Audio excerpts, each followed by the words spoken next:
चाल है। जी जी, day start होता है खुशखबरी के साथ कि सिर्फ 6 दिन रह गए। वक्त तो ऐसे पढ़ लगा के उड़ रहा है ना, और खुशी की बात ये कि हम साथ साथ पढ़ भी रहे हैं। ऐसे ना कहें दोस्तों मेरी सारी मेहनत ज़ाया नहीं करनी, झूठ बोल दें कि पढ़ रहे हैं तो मुझे हौसला हो जाए। पढ़ रहे नहीं सर, पढ़ भी रहे हैं, हम तो टेस्ट भी देख रहे हैं। हम तो जो है ना टेस्टों में अभी शुरू में पास पेपर के सवाल से आपकी हौसला अफजाई की जा रही है। अब आप आहिस्ता आहिस्ता जब बड़े होते चले जाएंगे, सियाने होते चले जाएंगे, तो ज़रा चीज़ें। भाई का कोई सवाल है, अल्लाह खैर करे।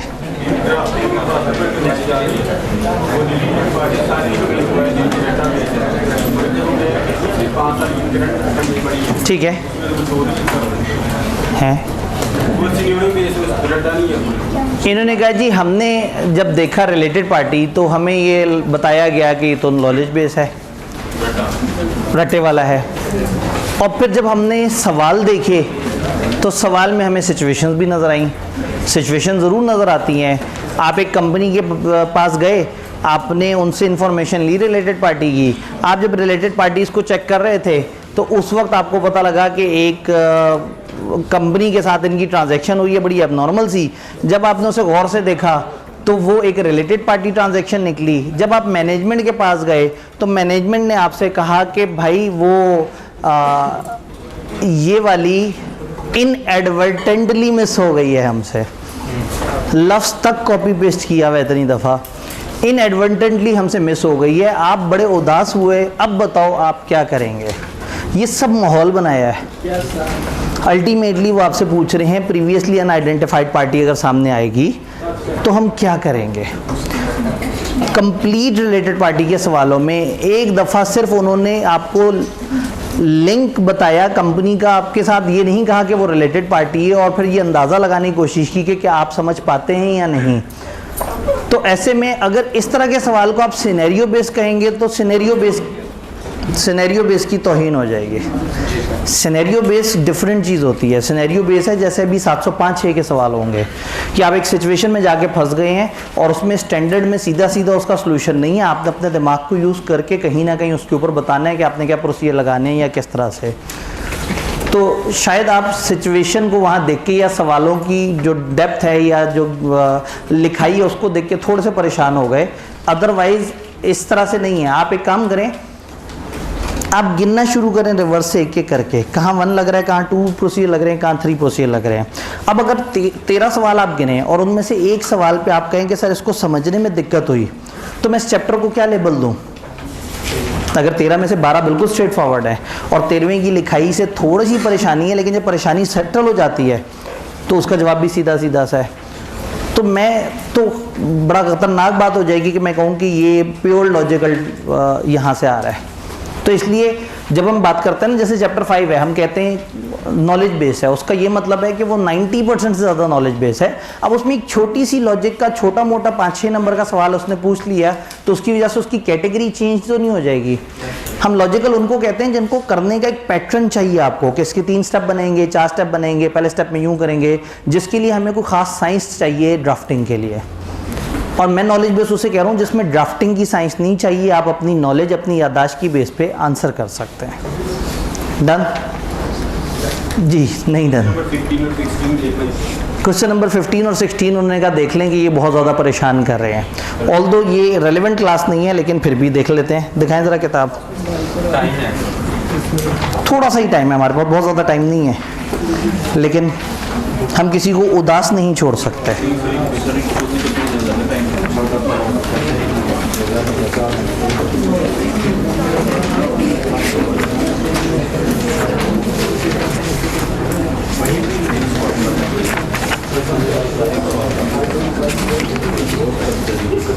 अच्छा जी, आपने कहा 15 और 16। मैं इसमें एक बात पूछना चाहूँगा, 1 से 14 तक के बारे में आपके क्या नज़रियात हैं। 14 भी ऐसा है। 1 से 13 तक के क्या नज़रियात हैं। वो रटा है। 16 में से 13 आप मानते हैं रटा है, ठीक है। क्या पहली 13 को मानते हैं। 14th अटेम्प्ट देख लेते हैं। During the audit of CL, your audit team observed कि CL has sold one of freehold land to Maple Private Limited at a loss of 10 million. एक लॉस पे आपने एक कंपनी को चीज़ बेची है. टीम ने फर्दर इन्वेस्टिगेशन की, मिनट्स वगैरह पढ़े तो पता लगा कि director of CL hold 20% share holding in MPL which makes the entity as. Examiner जब बेबस हो चुका होता है ना, जब वो पहले एक सवाल बनाता है, फिर सोचता है बच्चा इस सवाल को देख के खुद ही से समझ जाएगा रिलेटेड पार्टी है, फिर एंड पर खुद ही सोचता नहीं बच्चा वैसा नहीं है, बच्चा बड़ा हल्का सा बच्चा है, मैं ही उसे बता देता हूँ कि ये रिलेटेड पार्टी है. उसने खुद ही बेचारे ने तड़प के बता दिया भाई ये एक रिलेटेड पार्टी है. MPL will pay 30% of consideration in cash and remaining amount over a period of. अजीब सी बात कर दी, 30% अभी देंगे और बाकी 5 साल के ऊपर डिवाइड करके देंगे, और आप लॉस पे एक चीज़ बेच रहे हैं. तो वो कह रहे हैं evaluate the above related party transaction, ऊपर की रिलेटेड पार्टी ट्रांजैक्शन का जायज़ा लें. ये खुद ही बता दिया रिलेटेड पार्टी ट्रांजैक्शन है. मेरे ध्यान में 3 तरह के प्रोसीजर थे. आइडेंटिफिकेशन के, क्या आइडेंटिफाई करवाना मांगा है? नहीं. प्रीवियसली अनआइडेंटिफाइड, आइडेंटिफाइड है. तीसरा, नॉर्मल कोर्स ऑफ बिजनेस से हट के अगर कुछ हो रहा हो, ये हो रहा है, हो रहा है. तो उन्होंने कहा एवेल्युएट करो. हमने कहा भाई ये नॉर्मल कोर्स ऑफ बिजनेस से हट के हो रहा है. उन्होंने कहा कोई से 8 प्रोसीजर बता दो. हमने कहा कोई बात नहीं, सर ने बताया हुआ है, पॉइंट 3 के अंदर लिस्ट बनी हुई है, उठा के लिख दी. अब इसके बाद इसको सिनेरियो कहना तौहीन है, सिनेरियो की तौहीन है. ये तो इतना ज़्यादा नाइंसाफ़ी ना करें, इतना ज़्यादा मतलब बेईमानी की तरफ माइल ना हो जाएं. अब चूंकि इन्होंने कहा तो इन्हीं की ख्वाहिश पे मैं अगला ही सवाल एक दफ़ा पढ़ लेता हूँ, जितना दामन में वक्त में गुंजाइश है. ड्यूरिंग द ईयर ऑफ, नहीं अब पढ़ लेते हैं ताकि जो है ना. During the audit of TL, the audit senior notice that in one of the floor of office building a business other than that of TL being run. Company की बिल्डिंग में इनके अलावा कोई और कारोबार कर रहा है, कुछ तो गड़बड़ है Daya. On inquiry with TL management it was identified, ये पता लगा that floor was given to daughter of a director. Director की बेटी को वो फ्लोर दिया गया है 6 महीने के लिए for running her online business. वो ऑनलाइन बिजनेस के लिए फिजिकल बिल्डिंग में आके बैठना चाह रही है. No rent is being charge, किराया भी चार्ज नहीं किया, चूँकि वो खाली फ्लोर था, उससे हमें कोई खर्चा नहीं हो रहा था. तो ऊपर के अरेंजमेंट को देखें और बताएं क्या प्रोसीजर लगाने चाहिए. डायरेक्टर की बेटी रिलेटेड पार्टी, आइडेंटिफाई करने का मसला है नहीं. प्रीवियसली अनआइडेंटिफाइड आपने उन्हें बताई, थोड़ा सा मसला हो सकता है, थोड़ा सा. लेकिन एक रिलेटेड पार्टी के साथ नॉर्मल से बहुत हटके ट्रांजैक्शन हो रही है. हाँ जी, नॉर्मल से बहुत हटके ट्रांजैक्शन हो रही है. तो इतना तो सोचने का अपने दिमाग को मार्जिन दें. इसका आंसर सीधा सीधा है, लेकिन अब ऐसा नहीं है कि आप पेपर में जाएं और 2-2 लाइनों के सवाल लिखे हुए नजर आए. इंटरेस्टिंग बात है, 25-30 नंबर के 2-2 लाइनों वाले सवाल भी होते हैं पेपर में.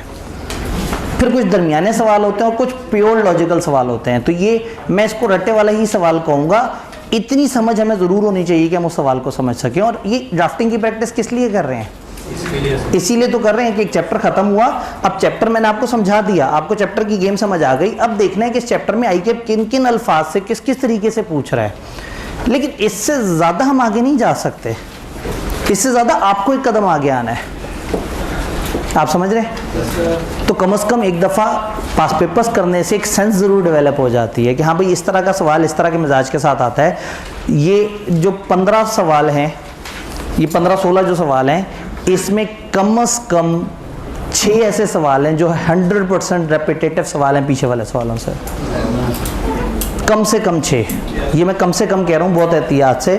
और शायद अगर हम प्रॉपर गिने तो 9 सवाल ऐसे होंगे जो सिर्फ सीधे सीधे से पीछे वाले ही कॉन्सेप्ट को रेप्लिकेट कर रहे होंगे. तो थोड़ा सा तो हमने अपना भी मेयार बुलंद रखना है ना. ऑडिट का इम्तिहान दे रहे हैं, इससे तगड़े तो कम दिनों के सिनेरियो होते हैं. और एंड में मैं कह देता हूँ टाइप 2 सवाल था, इतना बड़ा सिनेरियो था, रट्टा पूछा हुआ था. वापस इधर आते हैं. आज का दिन हमारा काफ़ी ज़रूरी है. चैप्टर 14 और चैप्टर 14 की 700 सीरीज़ हमें समझ आ गया ऑडिटर कौन होता है, हमें समझ आ गया उसकी अपॉइंटमेंट कैसे होती है, हमें समझ आ गया वो एथिकल किस तरह से होता है. हमें ये समझ आ गया कि अपॉइंटमेंट के वक्त वो कौन कौन से स्टैंडर्ड्स को फॉलो करता है और ऑडिट की क्वालिटी कैसे इंप्रूव करता है। फिर हमें ये भी समझ आ गया कि अगर वो हेल्प के लिए कोई इंटरनल ऑडिटर या एक्सपर्ट्स को यूज़ करे तो क्या करते हैं। और एक स्पेशलाइज एरिया भी हमने ऑडिट का देख लिया, रिलेटेड पार्टीज़, कि अगर रिलेटेड पार्टीज़ हों तो ऑडिटर ने क्या एहतियात करनी है। अब हम ऑडिट के सबसे अहम स्टेप पे आ चुके हैं, which is reporting. Bye the end of audit आपने रिपोर्ट देनी होती है। तो अब हमारी सारी डिबेट होगी कि वो रिपोर्ट क्या है, रिपोर्ट किस तरह की है। 4 स्टैंडर्ड हैं इसके अंदर। ISA 700 जो एक साफ़ सुथरी रिपोर्ट के कंटेंट सिखाता है हमें। ISA 701 जो एक ख़ास किस्म के टॉपिक को डील करता है, की ऑडिट मैटर अगर है तो वो क्या है, उसको कैसे हैंडल करेंगे। फिर 705 और 706 2 तरह की मॉडिफिकेशंस को जिक्र करते हैं कि हम रिपोर्ट में किस किस वजह से क्यों चेंज करते हैं। ये जब 705 और 6 का जिक्र आता है तो हमें फ़ौरन से एहतराम में इसको बहुत ध्यान से समझने की ज़रूरत होती है, क्योंकि एक टिपिकल ऑडिट का पेपर का सवाल ये होता है कि वो आपको एक सिचुएशन दे दें और आपने 705-6 के मुताबिक उसे आंसर करना पड़ता है। अगर एक ऑडिट का पेपर आए और उसमें ISA 705 या 6 का सवाल ना हो तो जो रिव्यूअर है वही एग्जामिनेशन डिपार्टमेंट से कह देता है कि यार क्या कर रहे हो, ऑडिट का पेपर था ये, तुमने इसमें सवाल ही नहीं डाला कि ऑडिटर क्या ओपिनियन देगा। यानी ऑडिट के पेपर की तौहीन है कि उसमें ओपिनियन की बात ना की जाए। तो ये तकरीबन वाजिब हो जाता है कि 705-6 का सवाल आपको देना पड़ेगा। आपको पास पेपर में कुछ अटैम्प्ट्स गाइड मिलती हैं, क्योंकि कुछ अरसे हमारे सिलेबस में ये स्टैंडर्ड्स नहीं थे। लेकिन अगर हमारे सिलेबस में ओपिनियन वाले स्टैंडर्ड हों तो वो पेपर इंतहाई थका हुआ काउंट होगा जिसमें 705 या 6 का सवाल ना हो। तो ये सवाल उन्होंने देना ही देना है। जब उन्होंने देना ही देना है तो फिर उसको समझना बड़ा ज़रूरी है कि इसके क्या पैटर्न होंगे, ये किस तरह से आएगा, हम इसको कैसे लेके चलेंगे। तो अगर आप याद करें तो आपका ऑडिट में 2 दफ़ा सुपर एक्सटेंडेड सेशन होना है ड्राफ्टिंग का, उनमें से एक आज है। तो आज शायद उन्होंने आपको कहो कि कल आपने कफन बांध के आना है, ठीक है, अगले दिन का नाश्ता भी साथ लेके आना है। अच्छा, इतना नहीं, रात के खाने तक की बात की थी उन्होंने। उन्होंने चाय का भी वादा कर लिया। अच्छे नेक आदमी है वो जो है ना, ठीक है, उन्होंने चाय का वादा कर लिया। नहीं किया कोई बात नहीं, चलेंगे। मतलब जो है ना, अल्टीमेटली आपको तो चाय मिल जाएगी। तो हो सकता है कि वो जो है ना, वो मैं आपके चाय के वादे पे ना वो पूरा उतरूँ। बिस्किट भी देंगे वो? नहीं, ये ज़्यादा हो गई, ये मुझे नहीं लग रहा। अब मुझे चाय वाला वादा भी ना, वो नहीं होता मैनेजमेंट की जब इंटेग्रिटी पे डाउट हो जाए। तो आपके इस ऑडिट एविडेंस से ना मुझे आपकी तरफ से आई हुई तमाम स्टेटमेंट्स मशकूक लगना शुरू हो गई हैं।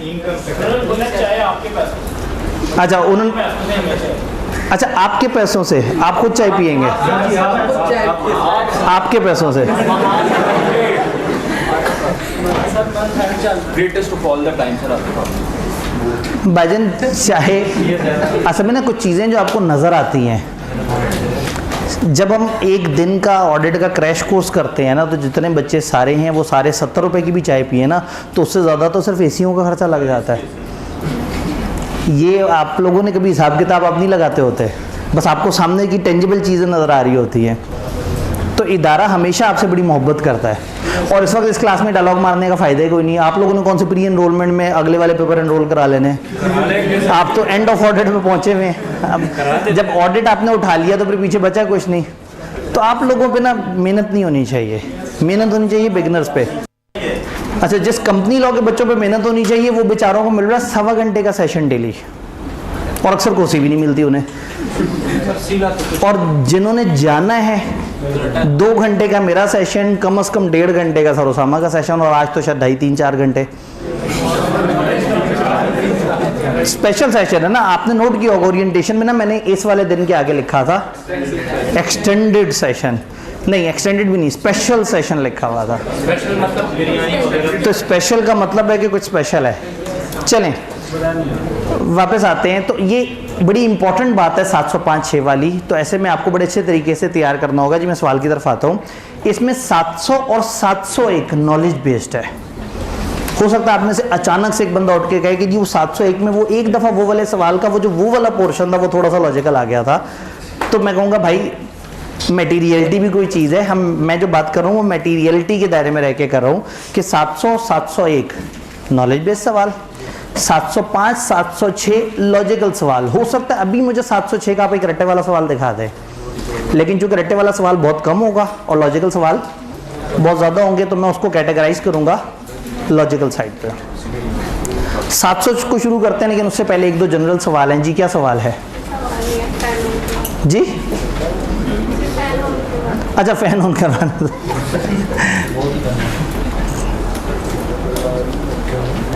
ऑन हो गया, तो फिर इधर वाला भी जो है, चलें फिर लगे हाथों दूसरा भी ऑन करते हैं, कोई बात नहीं जाना। अब जब सवाब होना है तो उसका रेगुलेटर ही ख़राब हो गया बस जी। देखिए नसीब से तो नहीं लड़ सकता ना इंसान। चल पड़ा पंखा, चल पड़ा। इससे पहले कि पीछे वाले सोचें, उसका रेगुलेटर आप लोगों के पास है, हमारे पास नहीं है। हमारे पास आगे वाले दो थे। नहीं सर, जो नॉलेज बेस्ड क्वेश्चन आते हैं जी, क्या उसमें एग्जैक्ट बुक वाली वर्डिंग लिखना ज़रूरी है? हरगिज़ नहीं। आप 100% अपनी वर्डिंग में लिख सकते हैं। मैं सीलो में आपको दर्जनों दफ़ा कहता नजर आऊँगा रट्टा लगा लें।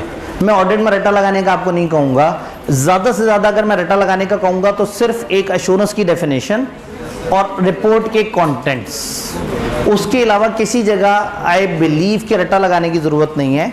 अगर आप खुद से लिख सकते हैं तो आप लिखें, लेकिन अगर आप कहें सर मैं खुद से लिखता हूँ तो मुझे तो समझ आ जाता है, मेरे अलावा किसी को नहीं समझ आता, तो फिर आप रट्टे का सहारा ले सकते हैं, जिससे आप अपनी इंग्लिश को छुपा लें और आप अपनी क्रैमिंग के थ्रू चीज़ों को प्रेजेंट करें।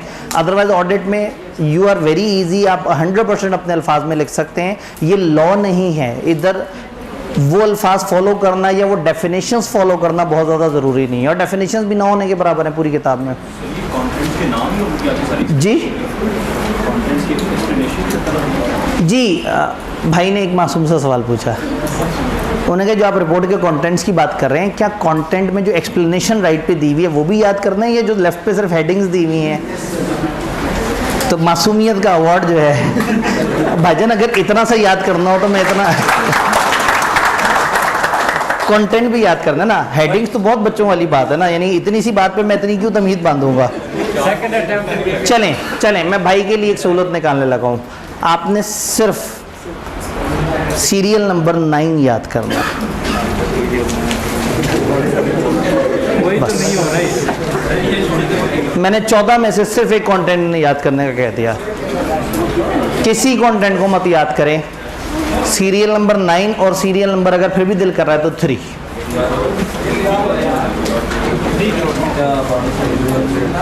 3 है 4 है, 4 सॉरी 4, सिर्फ 4 और सिर्फ 9। क्या इससे काम चल जाएगा? बस ये दो याद कर लें। चूँकि अभी क्रैश वाले टाइम पे अब मैं इतना ज़्यादा तो आपको जुल्म नहीं कर सकता, लेकिन सेशन के बीच में आप कहीं कहते हैं तो मैं इन सारे कंटेंट्स पे आपको जोर देता, लेकिन जब कम टाइम हो तो फिर हम थोड़ा ज़्यादा फोकस एरिया की तरफ आते हैं। अच्छा जी, अब करना क्या है? 700 ISA 700 ये हमें बताता है एक साफ़ सुथरी रिपोर्ट के बारे में। कैसी रिपोर्ट के बारे में? साफ़ सुथरी। क्या मतलब? रिपोर्ट तो साफ़ सुथरी होती होगी हमेशा?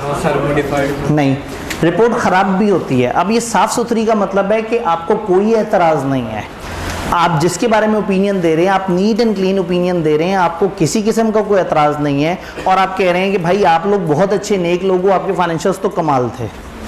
अगर एक auditor by the end of audit opinion दे कि मुझे कोई मसला नहीं, तो उसको हम कहते हैं साफ़ सुथरी रिपोर्ट। ना सिर्फ वो कहे मुझे कोई मसला नहीं, बल्कि रिपोर्ट में कोई और चीज़ हाईलाइट भी ना करे, किसी भी किस्म की कोई तब्दीली ना करे। तो जो गैर तब्दीली शुदा रिपोर्ट होती है उसको कहते हैं अनमॉडिफाइड ऑडिट रिपोर्ट, गैर तब्दीली शुदा। अब तब्दीली से क्या मुराद है? आप मेन रिपोर्ट से हट गए। मेन रिपोर्ट से क्या मुराद है? आपको एक स्टैंडर्ड ने एक रिपोर्ट बताई है। जब आपने साफ ओपिनियन देनी है, अगर दुनिया में 80% ऑफ द ऑडिट्स पे bye the end of audit आपने रिपोर्ट साफ देनी है, तो रादर देन कि हर ऑडिटर बैठ के नए सिरे से इंग्लिश सोचे कि मैं इसमें क्या लिखूं, ऑडिटिंग स्टैंडर्ड ने आपको पूरा फॉर्मेट दे दिया साफ रिपोर्ट का, कि देखो जब भी तुम एक साफ रिपोर्ट देने जा रहे हो तो तुमने ये रिपोर्ट इन अल्फाज से, इन कंटेंट्स के साथ क्लाइंट को इशू कर देनी है। इससे एक्सपेक्टेशन गैप खत्म हो जाता है। लोगों के जहन में होता है ऑडिटर पता नहीं क्या क्या कर रहा है, कैसे कर रहा है। इस रिपोर्ट में ऑडिटर की रिस्पॉन्सिबिलिटी बड़े अच्छे तरीके से बताई है। देन मैनेजमेंट के ज़िम्मे क्या काम थे, ऑडिटर के ज़िम्मे क्या काम थे, इस रिपोर्ट में उसका तस्करा भी है। इस रिपोर्ट का फ़ायदा ये हुआ कि हर मुल्क का ऑडिटर हमेशा एक ही स्टैंडर्ड अल्फाज में रिपोर्ट दे रहा होगा, और जब वो स्टैंडर्ड अल्फाज में रिपोर्ट दे रहा होगा तो तमाम यूज़र्स के लिए कंपनियों की रिपोर्टों को कंपेयर करना आसान हो जाएगा। ISA 700 की प्राइम अजम्पशन ये है कि you don't have any issues with the audit, और अगर हैं भी तो इमैटीरियल लेवल के हैं। आपने ऑडिट ख़त्म कर लिया, एंड ऑफ ऑडिट आप फाइनली फाइनेंशियल स्टेटमेंट्स को देखते हैं। नौ आप मुतमईन हैं और आप चाह रहे हैं कि आप एक साफ़ सुथरी सीधी रिपोर्ट दे दें जिस पे कोई एतराज़ ना हो, जिसमें कुछ हाईलाइट ना किया हो, जिसमें आपने कुछ मज़ीद वजाहत ना की हो, बस आपने कहा कि सब चीज़ें सही हैं। तो ये समझना बड़ा ज़रूरी है कि 700 की रिपोर्ट में गड़बड़ नहीं है, ये हमेशा प्योर साफ़ सुथरी रिपोर्ट है। अब इसमें किताब से पूछते हैं, जब आप ओपिनियन देने लगते हैं, इसमें 3 अगर जज़ाकल्लाह, जब आप ओपिनियन देने लगते हैं तो ओपिनियन देते हुए क्या चीज़ें इंपॉर्टेंट हैं। आपको याद होगा कि जब हम कुछ सफिशिएंट अप्रोप्रिएट एविडेंस ना मिले या स्कोप लिमिटेशन हो तो हम ऑडिट छोड़ देते थे। यहाँ पे वो कह रहे हैं कि भाई आप साफ रिपोर्ट देने से पहले ज़रा एक दफ़ा आखिरी दफ़ा देख लें क्या आपको सफिशिएंट अप्रोप्रिएट ऑडिट एविडेंस मिल गया है, और क्या अनकरेक्टेड में स्टेटमेंट, वो में स्टेटमेंट जो मिली हैं और अभी ठीक नहीं हुई, कहीं वो मटेरियल तो नहीं। आपको ऑडिट में एक मिस्टेक मिली 200 रुपए की, आपने क्लाइंट से कहा देखें 200 रुपए की मिस्टेक है, दोनों का हासा निकल गया कि यार करोड़ों रुपए के फाइनेंशियल हैं, 200 रुपए की मिस्टेक। उन्होंने कहा हम रख लेते हैं, टाइम मिल गया तो इसे ठीक कर लेंगे। ये कहलाती है अनकरेक्टेड मिसस्टेटमेंट। एक होती है अनआइडेंटिफाइड या अनडिटेक्टेड मिसस्टेटमेंट, जो मिली ही नहीं, ये मिली है ठीक नहीं हुई। तो अगर आपके पास कुछ अनकरेक्टेड मिसस्टेटमेंट और वो मिला के मटेरियल ना हो तो इसका मतलब है कि आपके पास मटेरियल में स्टेटमेंट नहीं आई। तो साफ रिपोर्ट 2 सूरतों में देनी है, जब आपको स्कोप लिमिटेशन ना हो, सफिशिएंट अप्रोप्रिएट ऑडिट एविडेंस मिल गया हो, एंड कोई मटेरियल में स्टेटमेंट ना हो, प्लस आपने स्टैंडर्ड की कुछ और बातों को भी फॉलो कर लिया हो। अगर सब ओके है तो ऑडिटर एक ओपिनियन देगा कि financial statement are prepared in accordance with, आप कह देंगे financial applicable financial reporting framework के मुताबिक हमारे फाइनेंशियल्स बने हुए हैं। अब फाइनेंशियल स्टेटमेंट पे फाइनल ओपिनियन देने से पहले आपने आखिरी दफ़ा फाइनेंशियल्स को देखना है, एक यूज़र की नज़र से देखना है कि मैं इसको साफ तो कहने लगा हूँ, क्या इसमें कोई अभी भी ऐसी बात तो नहीं जिसकी वजह से मुझे थोड़ा डर जाना चाहिए। Number 1, financial statement adequately disclose significant accounting policies. Financials को आखिरी दफ़ा देखा साफ ओपिनियन देने से पहले, क्या वो एडिक्वेट तरीके से, प्रॉपर तरीके से जितनी पॉलिसीज़ है उनका जिक्र कर रहा है, क्या इनकी पॉलिसीज़ कंसिस्टेंट हैं फ्रेमवर्क के साथ, क्या जो एस्टीमेट्स नज़र आ रहे हैं अंदर वो रीज़नेबल पाए गए, क्या जो इन्फॉर्मेशन दी गई है वो रेलेवेंट, रिलायबल, कंपेरेबल, अंडरस्टैंडेबल है। ज़्यादा इन्फॉर्मेशन के बेसिक फीचर कभी आपने बचपन में पढ़े थे। टर्मिनोलॉजीज़ जितनी भी है फाइनेंशियल में, क्या वो समझ आ रही हैं, क्या वो अप्रोप्रिएट हैं, और अगर कोई मुश्किल वर्ड्स हैं तो क्या इन्होंने उसको एक्सप्लेन किया हुआ है। एंड फाइनली, क्या फाइनेंशियल स्टेटमेंट में उतने डिस्क्लोजर हैं जिससे यूज़र्स को अच्छी तरह से समझ आ रहा है कि हुआ क्या था। तो साफ ओपिनियन देने से पहले आपने फाइनली फाइनेंशियल स्टेटमेंट्स में देखना है कि डिस्क्लोजर पूरे हैं, डिस्क्लोजर समझ आ रहे हैं, पॉलिसीज़ का तस्करा है, चीज़ें सही तरीके से चल रही हैं, एस्टीमेट ओके हैं, और ओवरऑल फाइनेंशियल को देख के आपको अच्छी सी फीलिंग आ रही है। अगर ये अच्छी सी फीलिंग आ रही है तो आप एक साफ रिपोर्ट दे दें। ये जो साफ रिपोर्ट है इसके कंटेंट्स क्या हैं। ऑडिट रिपोर्ट में हम कहते हैं 14 कंटेंट्स हैं, 14 कंटेंट हैं ऑडिट रिपोर्ट के, जो कि इसी तरतीब में आपने देने हैं। तो अगेन भाई वाली बात, हमने पहले नामों को तरतीब से याद रखना है, उसके बाद अंदर कंटेंट कितनों का याद रखें, आपने समझ सब ले लेना है, लेकिन अगर आपके पास कम टाइम है तो कंटेंट नंबर 4 और कंटेंट नंबर 9 इसके अंदर की चीज़ों को याद रख लेना है। एग्जामिनर अभी आहिस्ता हाथ बहुत हल्का कर चुका है। आपसे पहले ऑडिट पढ़ने वालों के ऊपर एग्जामिनर बड़ा जालिम हुआ करता था। बच्चे पेपर में जाते थे, 2 लाइनों का एक सवाल लिखा होता था 20 नंबर का, उसमें लिखा होता था ज़रा एक रिपोर्ट ही बना दो हमें, तो आप बैठ के पूरी रिपोर्ट लिखते थे। फिर एक टाइम ऐसा था कि आप पेपर में जाते थे, 3 सफ़े पे एक सवाल होता था, रिपोर्ट दी होती थी, कहते थे इसमें से गलतियाँ ढूंढ दो। अब का एग्जामिनर काफ़ी रिलैक्स हो चुका है। अभी तक उसने वाहिद जो घटिया सवाल पूछा है वो इसके कंटेंट पूछ लिए थे, ठीक है, लेकिन पूरी रिपोर्ट नहीं पूछी या पूरी रिपोर्ट में गलतियाँ एक्सपेक्ट नहीं की। बट एग्जामिनर कभी भी जज्बाती हो सकता है, हमें कम से कम समझ होनी चाहिए। आप पूरी रिपोर्ट को वर्ड बाय वर्ड याद करें या ना करें, लेकिन अगर ये कंटेंट मैंने एक टेबल सा बनाया हुआ है, हर कंटेंट के आगे उसकी डिस्कशन है कि इसमें क्या क्या बातें हैं, अगर वो आपने समझा हुआ है और पेपर में आ जाए तो सम हो आप कहीं ना कहीं कुछ ना कुछ करने की पोजीशन में होंगे। इन एलिमेंट्स को थोड़ा सा हमने ग्रुप्स बना लेने होते हैं। सबसे पहले ही हमारा स्टार्ट है टाइटल और एड्रेस, इन दो का एक सेट बनता है कि भाई ये दो हैं हमारा इब्तदाई सलाम दुआ। इसी तरह से ये एंड वाले चार हैं वो जो क्लोजिंग साइन शाइन और इस तरह की चीज़ें होती हैं। तो ये स्टार्ट है और ये एंड है। फिर इन दो का सेट बनता है, ये ओपिनियन और ओपिनियन की रीज़न है। ओपिनियन क्या है और ओपिनियन के पीछे बेसिस क्या थी। फिर आते हैं तीन स्पेशल एरियाज, तीन अलग अलग स्टैंडर्ड हैं जो तीन एरियाज को डील करते हैं। ISA 570 डील करता है गोइंग कंसर्न को, हमारे सिलेबस में कल इंशाल्लाह पढ़ रहे होंगे। ISA 701 डील करता है की ऑडिट मैटर को, इंशाल्लाह आज ही पढ़ रहे होंगे। अदर इन्फॉर्मेशन ISA 720 डील करता है ऐसी इन्फॉर्मेशन जो अकाउंट्स वगैरह के साथ दी जाती है, इसके बारे में कैफ लेवल पे कोई डिस्कशन नहीं है। ये तीन स्पेशल एरियाज हैं, ये हमेशा नहीं होंगे, ये तब होंगे जब इनके रेलेवेंट स्टैंडर्ड एप्लीकेबल है। तो इंट्रोडक्शन हुआ, ओपिनियन आ गई, तीन स्पेशल एरियाज आए, उसके बाद आएंगे रिस्पॉन्सिबिलिटी वाला पोर्शन। मैनेजमेंट की क्या जिम्मेदारी है, ऑडिटर की क्या जिम्मेदारी है, और क्या लॉ रेगुलेशन ने कोई और रिस्पॉन्सिबिलिटी तो नहीं दी हमें। जैसे पाकिस्तान की रिपोर्ट ने कह दिया था, पाकिस्तान की कंपनी लॉ ने कि देखो ज़कात के बारे में भी बात करना, इन्वेस्टमेंट के बारे में भी बात करना। तो मैनेजमेंट की क्या जिम्मेदारी है, ऑडिटर की क्या जिम्मेदारी है, और उसके अलावा क्या कोई और जिम्मेदारी है हमारे ऊपर। फिर आप क्लोजिंग चीज़ों की तरफ आते हैं।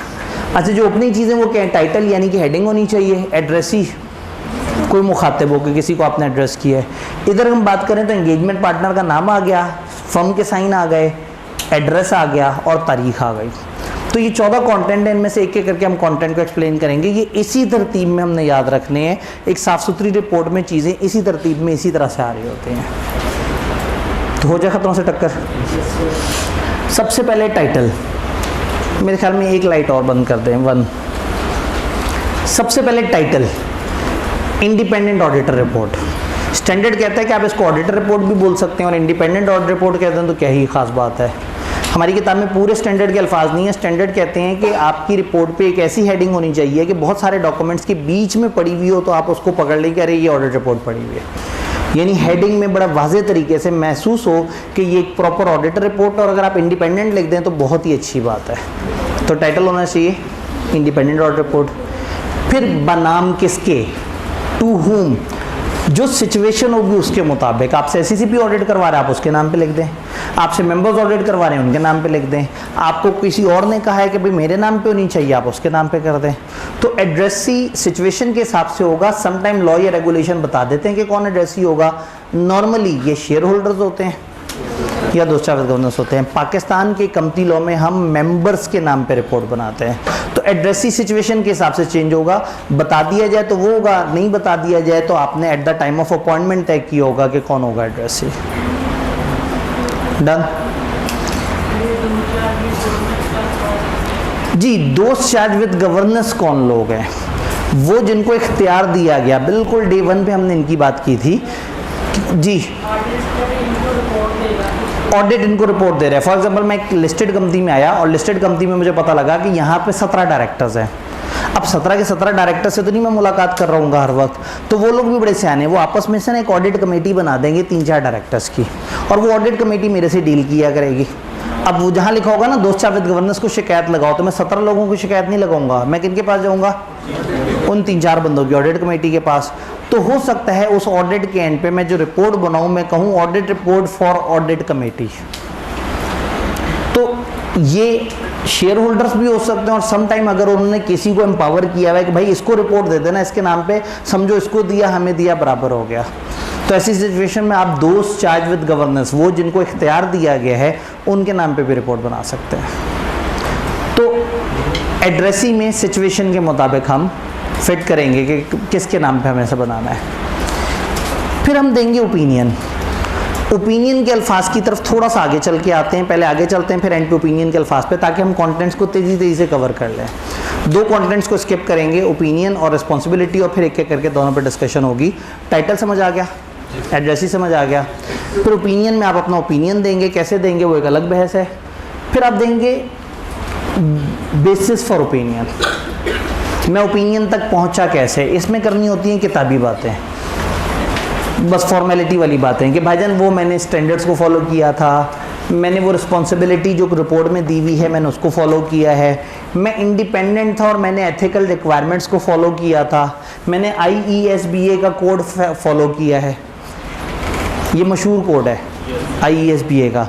अगर आप इसके अलावा किसी कोड का जिक्र करेंगे, जी मैंने पाकिस्तान में मौजूद जो कोड ऑफ एथिक्स, तो फिर आपको मुल्क बताना पड़ेगा, इलाका बताना पड़ेगा, आइडेंटिफाई करें कि किस इलाके का आपने एथिकल रिक्वायरमेंट फॉलो की है, या आप रेफ़र कर दें तो आप कहेंगे मैंने IS से फॉलो किया है, मैंने जिम्मेदारी अदा की है, मैं इंडिपेंडेंट था और मैंने एथिक्स को फॉलो किया है, कोड ऑफ एथिक्स वाला, और मैंने इतना एविडेंस हासिल कर लिया जो सफिशिएंट और अप्रोप्रिएट है कि मैं ओपिनियन दे सकूं।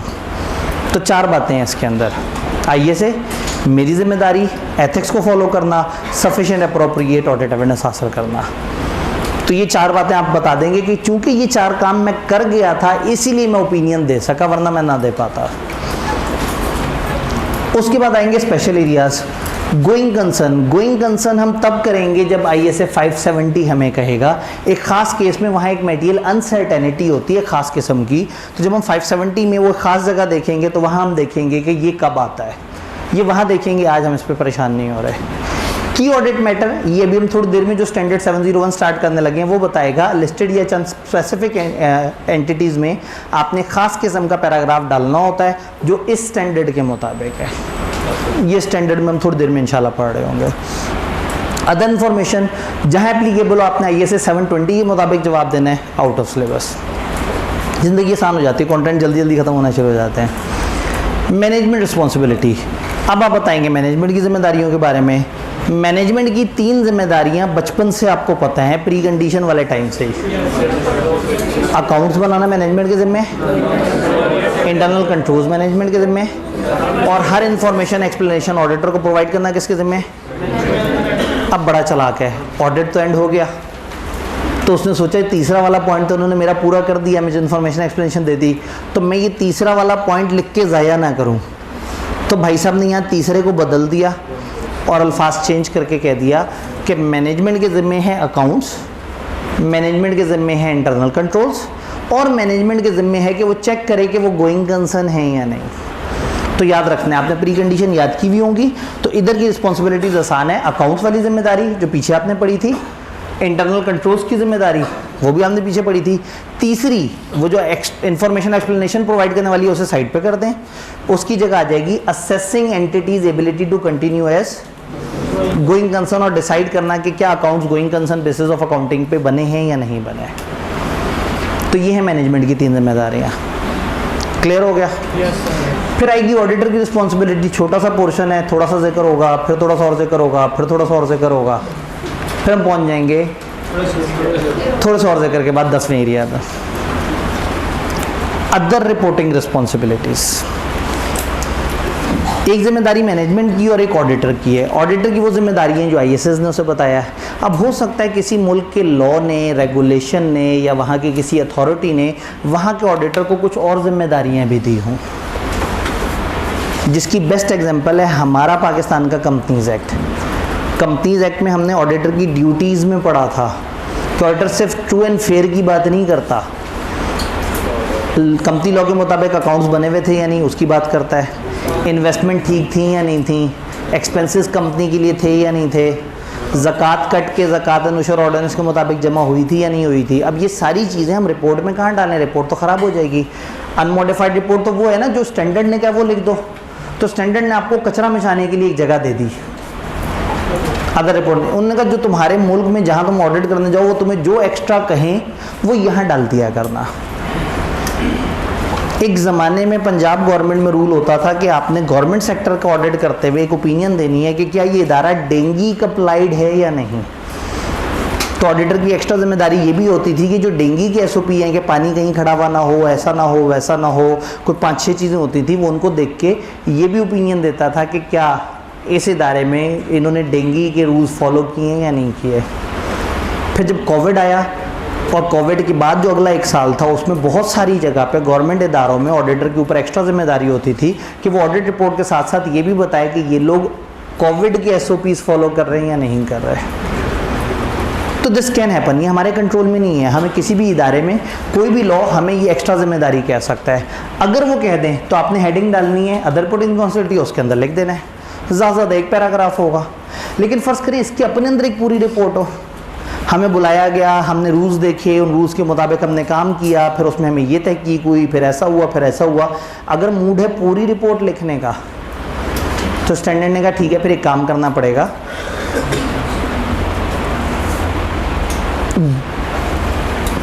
टाइटल और एड्रेस ही, इसके बाद यहाँ एक हेडिंग डाल दें, report on audit of financial statements. इन 2 के बाद रिपोर्ट ऑन फाइनेंशियल स्टेटमेंट की हेडिंग डाल दें, और फिर यहाँ तक आने के बाद इधर एक नई हेडिंग डाल दें, report on other reporting responsibilities.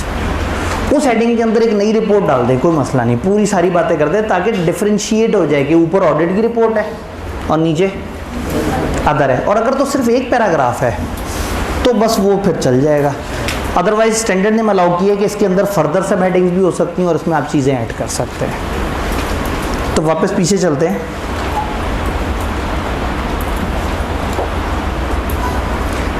Such other reporting responsibility may be addressed in separate section of report subtitled report on other legal and regulatory requirement।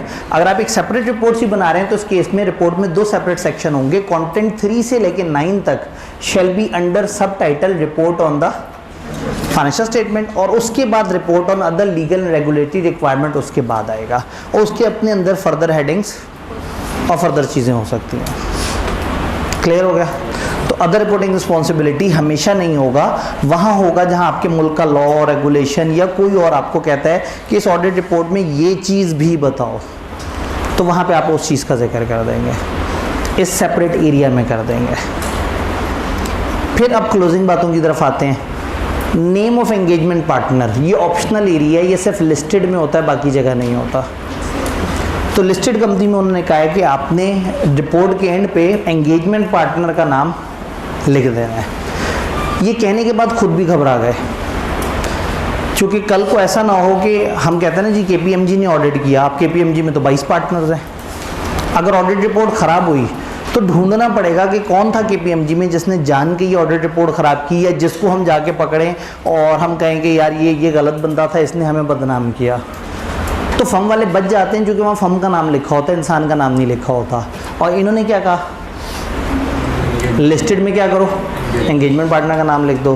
तो एक छोटी सी एक्सेप्शन दे दी इन्होंने कहा अगर security threat, personal security threat ज़्यादा ख़तरनाक हो तो ये वाला कंटेंट अवॉइड किया जा सकता है। ये सिर्फ लिस्टेड कंपनी में आएगा, लेकिन इन रेयर सर्कमस्टांसेस अगर इस डिस्क्लोजर से सिग्निफिकेंट पर्सनल सिक्योरिटी थ्रेट हो सकते हैं तो ऑडिटर को नहीं इंक्लूड करना चाहिए ये वाला पोर्शन। डन। ये एक्सेप्शन सिर्फ अंग्रेज़ों के लिए है। पाकिस्तानी जो कंपनी लॉ है उसने हमें कहा है कि लाजमी है कि आप फर्म का नाम भी लिखो और आप पार्टनर का नाम भी लिखो। अंग्रेज़ों को डर लगता है, पाकिस्तानी खुददार कौम है, बहादुर कौम है भाई। डरे वो अंग्रेज़ जिसने रिपोर्ट ख़राब करनी हो, जब हमने ख़राब ही नहीं करनी तो डर किस बात का।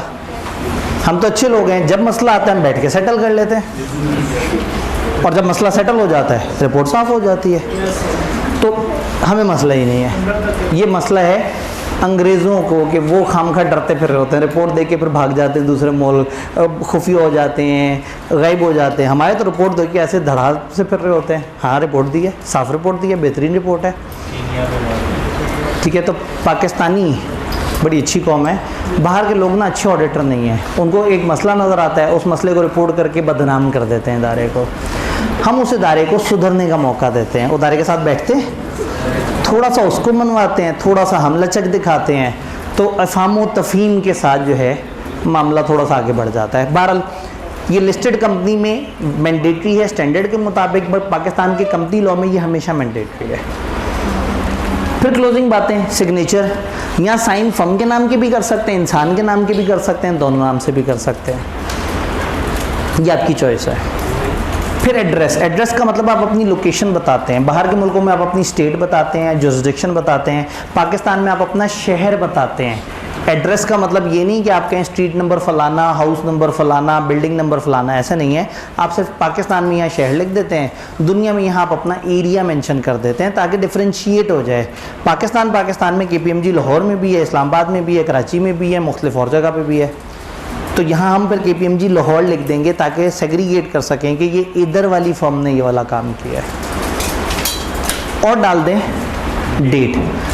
डेट उस वक्त डालें जब सफिशिएंट अप्रोप्रिएट ऑडिट एविडेंस मिल गया हो। रिपोर्ट पे डेट डालने का मतलब है आपने रिपोर्ट कंप्लीट कर दी। तो रिपोर्ट पे तब डेट डालें जब जिन्होंने अकाउंट्स बनाने थे उन्होंने प्रॉपर उसको एक्नॉलेज कर लिया है और तमाम लोगों ने अपने अपने हिस्से की जिम्मेदारी अदा कर दी है। अब आप रिपोर्ट के ऊपर डेट डाल दें। आपकी डेट से लोगों को ये पता लगता है कि आपने इस दिन तक के सारे काम किए हुए हैं इस ऑडिट के ऊपर। तो डेट एक कट ऑफ होता है कि बस यहाँ तक मैंने काम किया, बस अब मैं रिपोर्ट आपको दे रहा हूँ। shall not be dated earlier than date on which auditor has obtained sufficient appropriate audit evidence. उस डेट से पहले आपने नहीं डेट डालनी जब तक आपको सफिशिएंट अप्रोप्रिएट ऑडिट एविडेंस ना मिल जाए जिसके ऊपर आपने अपना ओपिनियन बिल्ड करना होता है। तो जिन्होंने फाइनेंशियल स्टेटमेंट बनानी है उन्होंने बना दी हैं और जिन्होंने उसकी जिम्मेदारी लेनी थी उन्होंने जिम्मेदारी ले ली है। तो फिर हम अपनी रिपोर्ट पर डेट डालेंगे। तो टाइटल समझ आया, एड्रेसी समझ आ गया, बेसिस फॉर ओपिनियन समझ आ गया, गोइंग कंसर्न आगे पढ़ना है, कीवर्ड मैटर आगे पढ़ना है, अदर इन्फॉर्मेशन आगे भी नहीं पढ़नी, मैनेजमेंट की जिम्मेदारी की 3 बातें समझ आ गई, बस तीसरी वाली को साइड पे करके गोइंग कंसर्न ले आना है। ऑर्डर रिस्पॉन्सिबिलिटी भी नहीं पड़ी, अदर रिपोर्टिंग रिस्पॉन्सिबिलिटी समझ आ गई, सिग्नेचर का एरिया समझ आ गया, एंगेजमेंट पार्टनर का नाम लिस्टेड में, एड्रेस और डेट। अब वापस पीछे चलते हैं, हम पीछे ओपिनियन छोड़ के आए हुए हैं।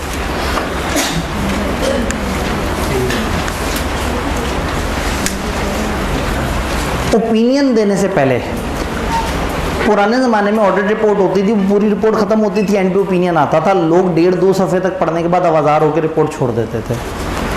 अब उन्होंने क्या किया, ओपिनियन बिल्कुल मत्थे पे दे दी। ये सारा कुछ लिखा हुआ है ना, ये एक लाइन में लिखा होता है, auditor report for the members, एक लाइन हेडिंग के साथ ही लिखा हुआ होता है। इसका मतलब है ये रिपोर्ट पे हेडिंग के फ़ौरन बाद आपको जो मिलेगा वो क्या है, ओपिनियन है। तो अब हम क्या करते हैं, ओपिनियन के नीचे पहले पैराग्राफ में सियाको सबाक देते हैं, अपना स्कोप बताते हैं। हम ये कहते हैं कि ये वाली एंटिटी थी, इसका हमने ऑडिट किया है, ये इसके फाइनेंशियल स्टेटमेंट्स के अलग अलग स्टेटमेंट्स के टाइटल हैं, ये अकाउंटिंग पॉलिसीज़ वगैरह थी, और ये डेट और टाइम पीरियड है फाइनेंशियल स्टेटमेंट्स का। हमने ABC लिमिटेड कंपनी के ये फाइनेंशियल स्टेटमेंट 2024 30 जून के ईयर एंड के का ऑडिट किया है। कौन सी कंपनी, कौन सा ईयर, कौन कौन से फाइनेंशियल, और आपने क्या किया है, ऑडिट।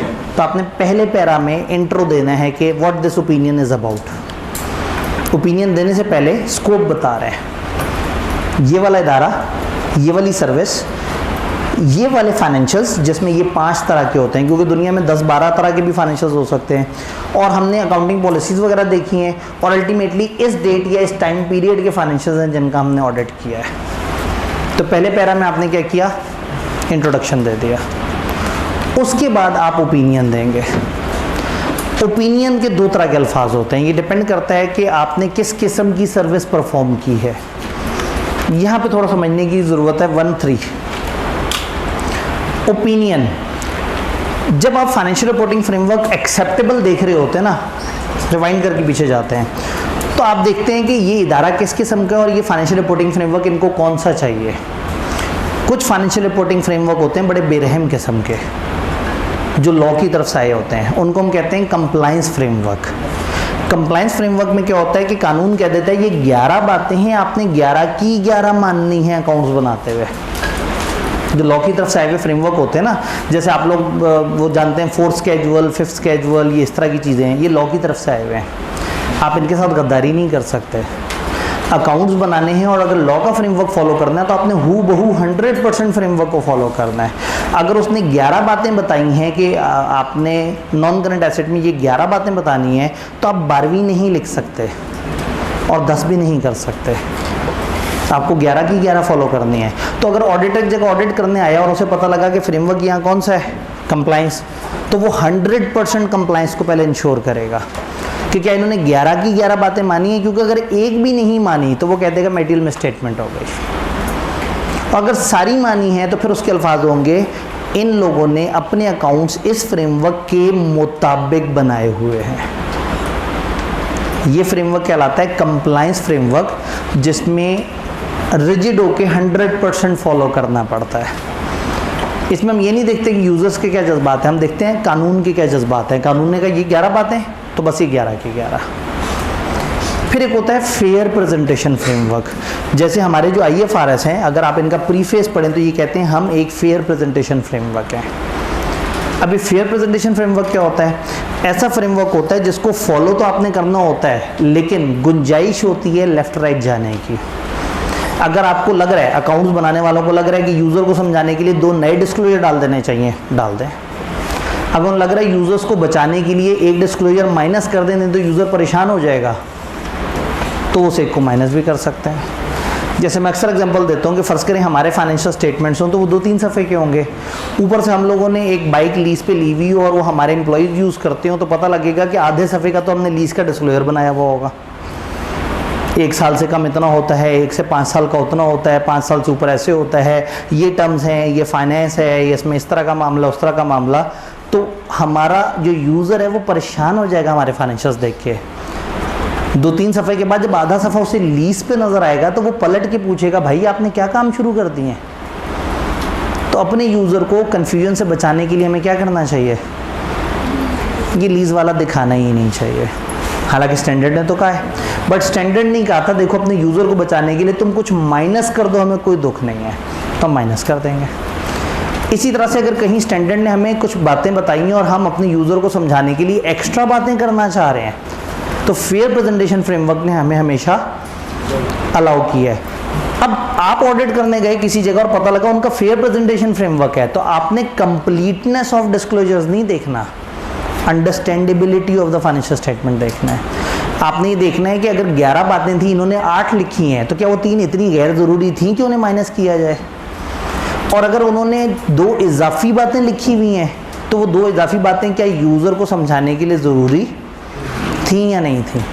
तो कंप्लायंस फ्रेमवर्क में आपने कहा ये अकाउंट्स इस फ्रेमवर्क के मुताबिक बने हुए हैं।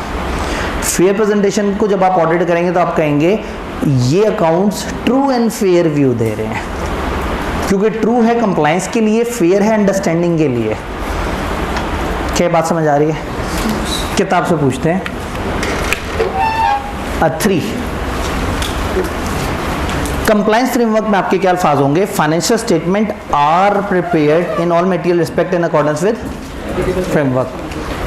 और फेयर प्रेजेंटेशन के लिए अल्फाज क्या हैं? या तो फाइनेंशियल स्टेटमेंट कह दें present fairly in all material respect in accordance with framework, या financial statement give are true and, इसका मतलब है फेयरली या फेयर के अल्फाज आप उसमें लेके आए। फेयर इज ओके, अंडरस्टैंडेबल है, समझ आ रहा है। और उधर आपने क्या कहा? आर प्रिपेयर्ड, फाइनेंशियल उसके मुताबिक बने हुए हैं। तो सवाल अगर आपसे कहेगा ओपिनियन के बारे में तो वो बताना पड़ेगा कि कंप्लायंस फ्रेमवर्क की बात हो रही है या, तो फेयर प्रेजेंटेशन के ये अल्फाज हैं और कंप्लायंस के ये अल्फाज हैं। यहाँ तक बात समझ आई? अब चलते हैं हम अपने सबसे तकलीफ दे पोर्शन की तरफ, ऑडिटर की रिस्पॉन्सिबिलिटी। ऑडिट रिस्पॉन्सिबिलिटी 1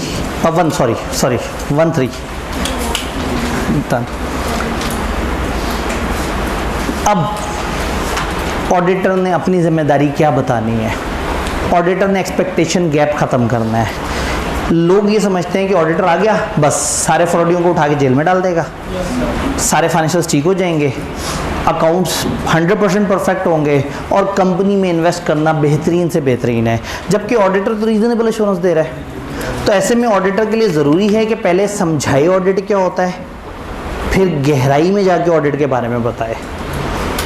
जब वो पहले बेसिकली समझाए कि ऑडिट क्या होता है, यूज़र बर्दाश्त कर लेगा, लेकिन जब वो गहराइयों में उतर जाएगा, वो नहीं होता आजकल सोशल मीडिया पे पोस्ट आ रही होती है कि अब 1.5 महीना रह गया, अब गहरे पानियों में उतरने की ज़रूरत है, अब सारे लोग अपने पेंडिंग लेक्चर्स को 2 की रफ्तार पे चलाना शुरू कर दें। ठीक है। और पेंडिंग लेक्चर्स भी कई दफ़ा लग रहा होता है कि इतने लेक्चर हुए नहीं हैं जितने पेंडिंग कर लिए हैं लोगों ने। तो खैर जो गहराई में उतरना है ना वो नहीं हज़म होगा हर किसी को, और ज़्यादातर लोग रिपोर्ट से बोर होकर रिपोर्ट छोड़ देंगे। स्टैंडर्ड को शिद्दत से एहसास है कि इसने बहुत ज़्यादा बातें कर दी हैं, तो इसलिए इन्होंने ऑप्शन दिया। इन्होंने कहा पहले एक बेसिक एरिया है जो आपने सारे यूज़र्स को दिखाना है, उसके बाद एक एरिया, उसको ये कहते हैं शेडेड एरिया। शेडेड एरिया जब आप ओरिजिनल स्टैंडर्ड उठाएंगे तो जहाँ जहाँ आपको रिपोर्ट का फॉर्मेट मिलेगा आपको एक ब्लॉक ऑफ इंफॉर्मेशन ग्रे से शेड हुआ हुआ नज़र आएगा। वो ब्लॉक ऑफ इंफॉर्मेशन के बारे में वो ये मानते हैं कि ये जो शेडेड एरिया है ये आप चाहें तो रिपोर्ट के अंदर दिखाएं, चाहे तो रिपोर्ट से बाहर निकल के दिखाएं। आप वहाँ से कट कर दें, रिपोर्ट के एंड पे लिख दें अनेक्जर 1 और अनेक्जर 1 में दिखा दें। इवन अगर आपने वहाँ पे भी नहीं दिखाना और आपकी किसी पब्लिक अथॉरिटी की वेबसाइट पे दिया हुआ है, फर्स्ट करें आईकेप की वेबसाइट पे दिया ऑडिटर क्या क्या करता है, तो पहला वाला पोर्शन बताएं और नीचे लिखें बाकी आईकेप की वेबसाइट के इस लिंक पे क्लिक करें, सारी इन्फॉर्मेशन आ रही है। तो 3 ऑप्शन है उस एक्स्ट्रा इन्फॉर्मेशन की, या तो फेस पे दिखा दें रिपोर्ट के, या अनेक्जर में दिखा दें, या किसी अथॉरिटी की वेबसाइट का रेफरेंस देते हैं। तो वो बेसिक इन्फॉर्मेशन क्या है जो तमाम यूज़र्स को बतानी है, वो है बिल्कुल शुरू वाली इन्फॉर्मेशन। ऑडिट किसे कहते हैं, ऑडिट का ऑब्जेक्टिव क्या है? ऑडिट का ऑब्जेक्टिव है वो रीजनेबल एश्योरेंस ले, और ऑडिट का ऑब्जेक्टिव है कि वो क्या करे, ऑडिट रिपोर्ट इशू करे। अब आप उनसे तो चाहते हैं कि टर्मिनोलॉजीज वो सही से एक्सप्लेन करें। मैंने टर्मिनोलॉजी यूज़ कर दी है रीजनेबल एश्योरेंस, तो फ़ौरन से घबरा के डिफाइन किया कि reasonable assurance high level of assurance होता है, बट गारंटी नहीं होती कि फाइनेंशियल मटेरियल में स्टेटमेंट को हमेशा पकड़ेंगी। अब यहाँ हमने फिर मटेरियल में स्टेटमेंट बोल दिया, जब मुश्किल बात हो गई तो आप कहेंगे मिस स्टेटमेंट वो चीज़ है जो या फ्रॉड होता है या एरर। फिर आप मटेरियल को समझाएंगे, आप डेफिनेशन दें, डिस्क्रिप्शन दें मटेरियलिटी की जो फ्रेमवर्क में दी हुई है, और अगर नहीं दी हुई तो फिर वो वाले अल्फाज लिख दें कि इंडिविजुअली और aggregated with other reasonably expected to influence the economic decisions. वही चलाकी, रिलेटेड पार्टी में याद है क्या चलाकी की थी कि जो फ्रेमवर्क की डेफिनेशन है वो दे दो, नहीं तो इन अल्फाज में बता दो, और अपने ही अल्फाज उठा के बता दिए। तो इसी तरह से उन्होंने कहा या तो फ्रेमवर्क के मुताबिक मटेरियलिटी बता दो, नहीं तो इन अल्फाज में बता दो। और ये वही अल्फाज हैं जिसमें आईफेक ने या जो अकाउंटिंग के स्टैंडर्ड्स हैं उन्होंने इसको प्रॉपर तरीके से एक्सप्लेन किया।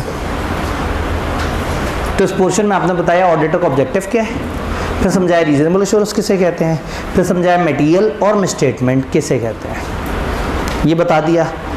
उसके बाद गहरे पानी, शेडेड एरिया। शेडेड एरिया में अब आपने बस बताते चले जाना है। पहले कहने जी हमने प्रोफेशनल जजमेंट एक्सरसाइज की और प्रोफेशनल स्केप्टिसिज्म एक्सरसाइज की।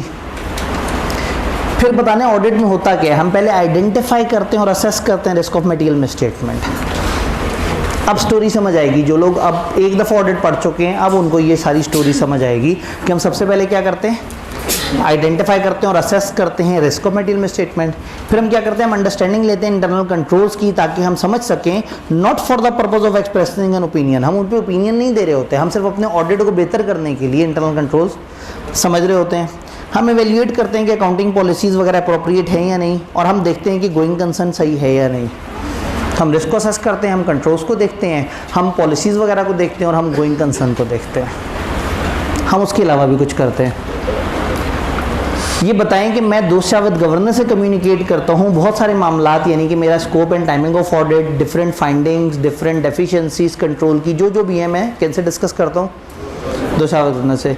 फिर लिस्टेड एंटिटीज़ के अंदर बताना है कि मैं एक स्टेटमेंट देता हूँ कि मैंने तमाम रेलिवेंट एथिकल रिक्वायरमेंट्स उन सारों को फॉलो किया, खासतौर पर जो इंडिपेंडेंस वाली बातें मैंने उनको फॉलो किया है।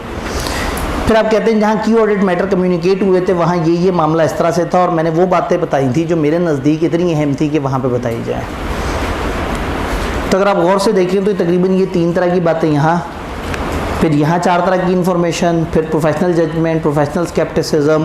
तो ये सारी वो एक्स्ट्रा इन्फॉर्मेशन है जो आपने अलग से बतानी है। फिर स्टैंडर्ड बताता है कि जो शेडेड एरियाज की प्लेसमेंट क्या होगी, या तो बॉडी ऑफ ऑडिट रिपोर्ट पे होगी, या अपेंडिक्स होगा ऑडिट रिपोर्ट के एंड पे, या एक रेफरेंस दे देंगे लोकेशन ऑफ डिस्क्रिप्शन ऑफ एक वेबसाइट जो कि किसी अप्रोप्रिएट अथॉरिटी की होगी, वहाँ पे चीज़ें आ रही होंगी।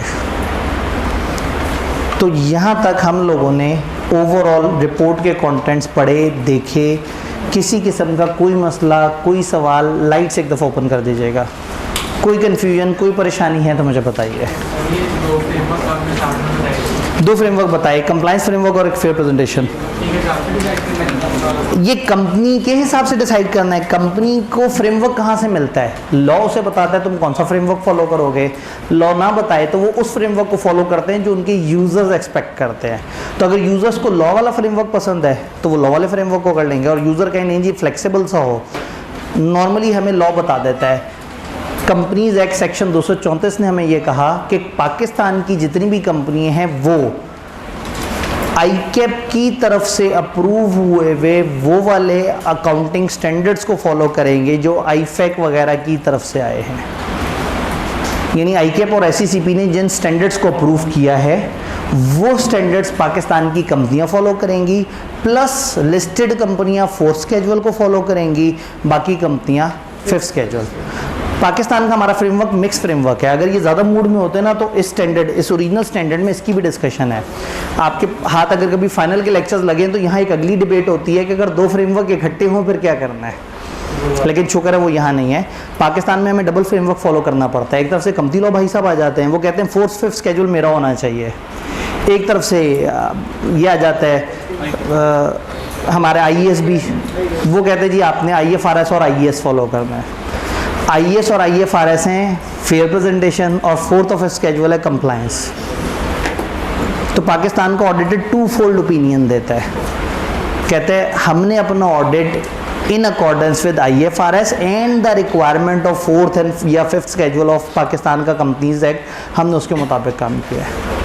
तो यहाँ हमारी ओपिनियन थोड़ी डिफरेंट होती है, लेकिन हम उस तरफ नहीं जाएंगे क्योंकि किताब ने भी हमें उस बखेड़े में नहीं डाला। तो आज की डेट में हम यही समझते हैं कि दो तरह के फ्रेमवर्क होते हैं, एक कंप्लायंस फ्रेमवर्क और एक फेयर प्रेजेंटेशन फ्रेमवर्क। यहाँ कोई सवाल जी? ऑडिट रिपोर्ट पे डेट किस दिन की आएगी? जिस वक्त आप ऑडिट भी ख़त्म कर चुके हो और मैनेजमेंट ने अपनी आखिरी तरीन जिम्मेदारी भी ख़त्म कर दी। मैनेजमेंट ने शुरू में वादा किया था वो अकाउंट्स बनाएंगे, अब इस दिन उनकी तरफ से साइन हुए हुए अकाउंट्स मौजूद होने चाहिए। उन्होंने कहा था ऑडिटर को हर इन्फॉर्मेशन देंगे, आज वो आपको एक ख़त दे दें कि हमने ईच एंड एवरी इन्फॉर्मेशन दे दी, अब हमारी तरफ आपको देने वाला कुछ नहीं है। तो जिस दिन ये दो डॉक्यूमेंट मुझे मिल गए, साइन हुए हुए अकाउंट्स और रिटर्न रिप्रेजेंटेशन, और मुझे सफिशिएंट अप्रोप्रिएट एविडेंस मिल गया और मैं ओपिनियन देने तक पहुंच गया, वो डेट पे डालूंगा मैं अपनी ऑडिट रिपोर्ट पे। ये डेट रिफ्लेक्ट ये करती है कि इस दिन तक का मेरा ऑडिट कंप्लीट है और मैंने सारी चीज़ों को देख लिया है। जी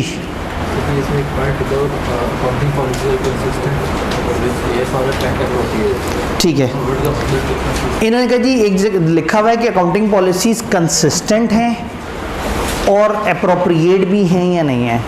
एक तो ये है कि अकाउंटिंग पॉलिसी अप्रोप्रिएट है। मैं जिस दिन को ऑडिट करने गया हूँ उन्होंने फॉलो किया है रिवैल्यूएशन मॉडल। क्या बनता था? हाँ जी बनता था, इस तरह के इदारे को रिवैल्यूएशन मॉडल ही बनाना चाहिए, ठीक है ये अप्रोप्रिएट है। मैं अगले साल गया, उन्होंने कॉस्ट मॉडल फॉलो किया हुआ था। मैं कहा ये क्या हुआ, आपने तो कंसिस्टेंसी आउट कर दी। तो दो चीज़ें देखनी है, जो पॉलिसीज़ है क्या वो ठीक है, नंबर 2 क्या वो over the year consistently follow हो रही हैं। अगर कभी मजबूरन उन्हें अपनी पॉलिसी बदलनी पड़ रही होगी तो आप लोगों ने अब तक एक स्टैंडर्ड लाजमी पढ़ लिया होगा, IAS 8 क्या कहता है वो, आप उस चेंज को इस तरह से करो, आप ओपनिंग बैलेंस के साथ ऐसा करो, आप उसको यूं करके दिखाओ ताकि यूज़र कंफ्यूज ना हो। क्योंकि ये वाला करंट ईयर किसी और पॉलिसी के मुताबिक और जिससे कंपेयर कर रहा हूँ वो किसी और के मुताबिक, तो गड़बड़ हो जाएगी। तो फिर क्या करें, हम ओपनिंग को ही रीस्टेट करके और वहाँ से ही पिछले दोनों ईयर्स उसी पॉलिसी पे दिखाते हैं ताकि कंसिस्टेंसी नज़र आए फाइनेंशियल्स में। तो ऑडिटर ने अप्रोप्रिएटनेस भी देखनी है और कंसिस्टेंसी भी देखनी है। और कोई सवाल? रिपोर्ट के कंटेंट समझ आए? 701 की तरफ जाते हैं। आपके पास कोई और छोटी सी लाइन तो नहीं आ रही टेबल के नीचे? ऑडिट रिपोर्ट पर स्क्राइब बाय लॉ टाइप तो नहीं आ रहा? वो वाले कंटेंट जो ICAP कभी सिलेबस में डालता है कभी निकाल देता है, पढ़ ही लें, जा क्या रहा है। नहीं सर हमने 2 लाइनें हैं, ज़्यादा हो जाता है सर, भारी हो जाता है। हाँ हाँ काश मुझे मौका मिल गया होता। पेपर में अगर अचानक आ जाए ना तो फिर जिम्मेदारी नहीं लेनी। नहीं चले, होता ये है, चले मैं दिखाता नहीं, दिखाने से आपको परेशानी हो रही है ना। समटाइम आप एक मुल्क में जाते हैं, वो मुल्क वाले कहते हैं भाईजान इधर 700 वाली रिपोर्ट नहीं चलेगी, हमारी रिपोर्ट चलेगी, और वो अपनी रिपोर्ट आपको दे देते हैं, उसमें होते हैं 25 कंटेंट्स। अब ISA ने दी है आपको 14 कंटेंट और वो बता रहे हैं 25 कंटेंट। स्टैंडर्ड कहता है अगर उनके 25 में आपको 13 कंटेंट्स मिल जाएं तो उनकी रिपोर्ट को बगैर किसी टेंशन के मान लेना। 13 में से कौन सा मिस किया उन्होंने? Other reporting responsibility. तो अगर आपको पाकिस्तान का लॉक है भाई, पाकिस्तान की रिपोर्ट में तो ये 25 कंटेंट आप देखेंगे, अगर आपको कम से कम 13 कंटेंट ISA वाले मिल गए तो आप कहेंगे मैंने ISA के मुताबिक ऑडिट किया है। और अगर आपको ना मिले तो लॉ और ISA की जंग में जीतेगा कौन? तो फॉलो तो पाकिस्तान के लॉ की रिपोर्ट करेंगे, लेकिन फिर वो जुमला गायब कर देंगे कि मैंने ISA को फॉलो किया। तो ये यूनिवर्सल रूल है, जब भी लॉ और स्टैंडर्ड में क्लैश हो आप हमेशा लॉ को फॉलो करेंगे, और फिर ये नहीं लिखेंगे कि मैंने जो ऑडिट की है वो ISA के मुताबिक है। डन। ISA 701 की ऑडिट मैटर, ये एक बड़ा स्पेशलाइज सा एरिया है। अजम्पशन ये है कि हम जितनी भी बातें कर रहे हैं वो साफ रिपोर्ट की कर रहे हैं। आप याद करें कि साफ रिपोर्ट के कंटेंट के अंदर हमें एक पोर्शन नज़र आया 701 का। तो की ऑडिट मैटर की फ़िलहाल मेरी अभी की अजम्पशन ये है, ब्रेक से पहले की अजम्पशन ये है कि हम बात कर रहे हैं साफ रिपोर्ट की। हाँ, ब्रेक के बाद हम कुछ खराबियां पढ़ चुके होंगे तो उस वक्त उन खराबियों के साथ भी 701 आता है, लेकिन उसका एक टेबल दिया हुआ है जो हम बाद में पढ़ते हैं। फिलहाल हमारी अजम्पशन ये है कि वी आर टॉकिंग अबाउट साफ थिंग।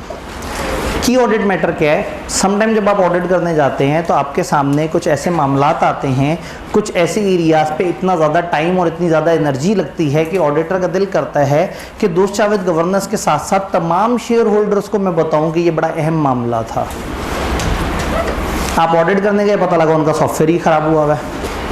उन्होंने सॉफ्टवेयर ठीक कराया, नया सॉफ्टवेयर आया, 10 महीने तक उसके ऊपर एफर्ट होती रही, चीज़ें ठीक होती रही, पहले इश्यूज़ आए फिर इश्यूज़ आए, अल्टीमेटली करते करते करते bye the end of audit चीज़ें स्मूथ हो चुकी थी और अब उनकी ट्रांजैक्शंस पे आपको पूरा भरोसा है। और एंड पे आप एक ओपिनियन दे देते हैं, financial are giving true and fair view, तो आपका दिल जल रहा होता है कि पूरा सेशन इतने मसले चलते रहे और एंड में मैं साफ ओपिनियन दे रहा हूँ।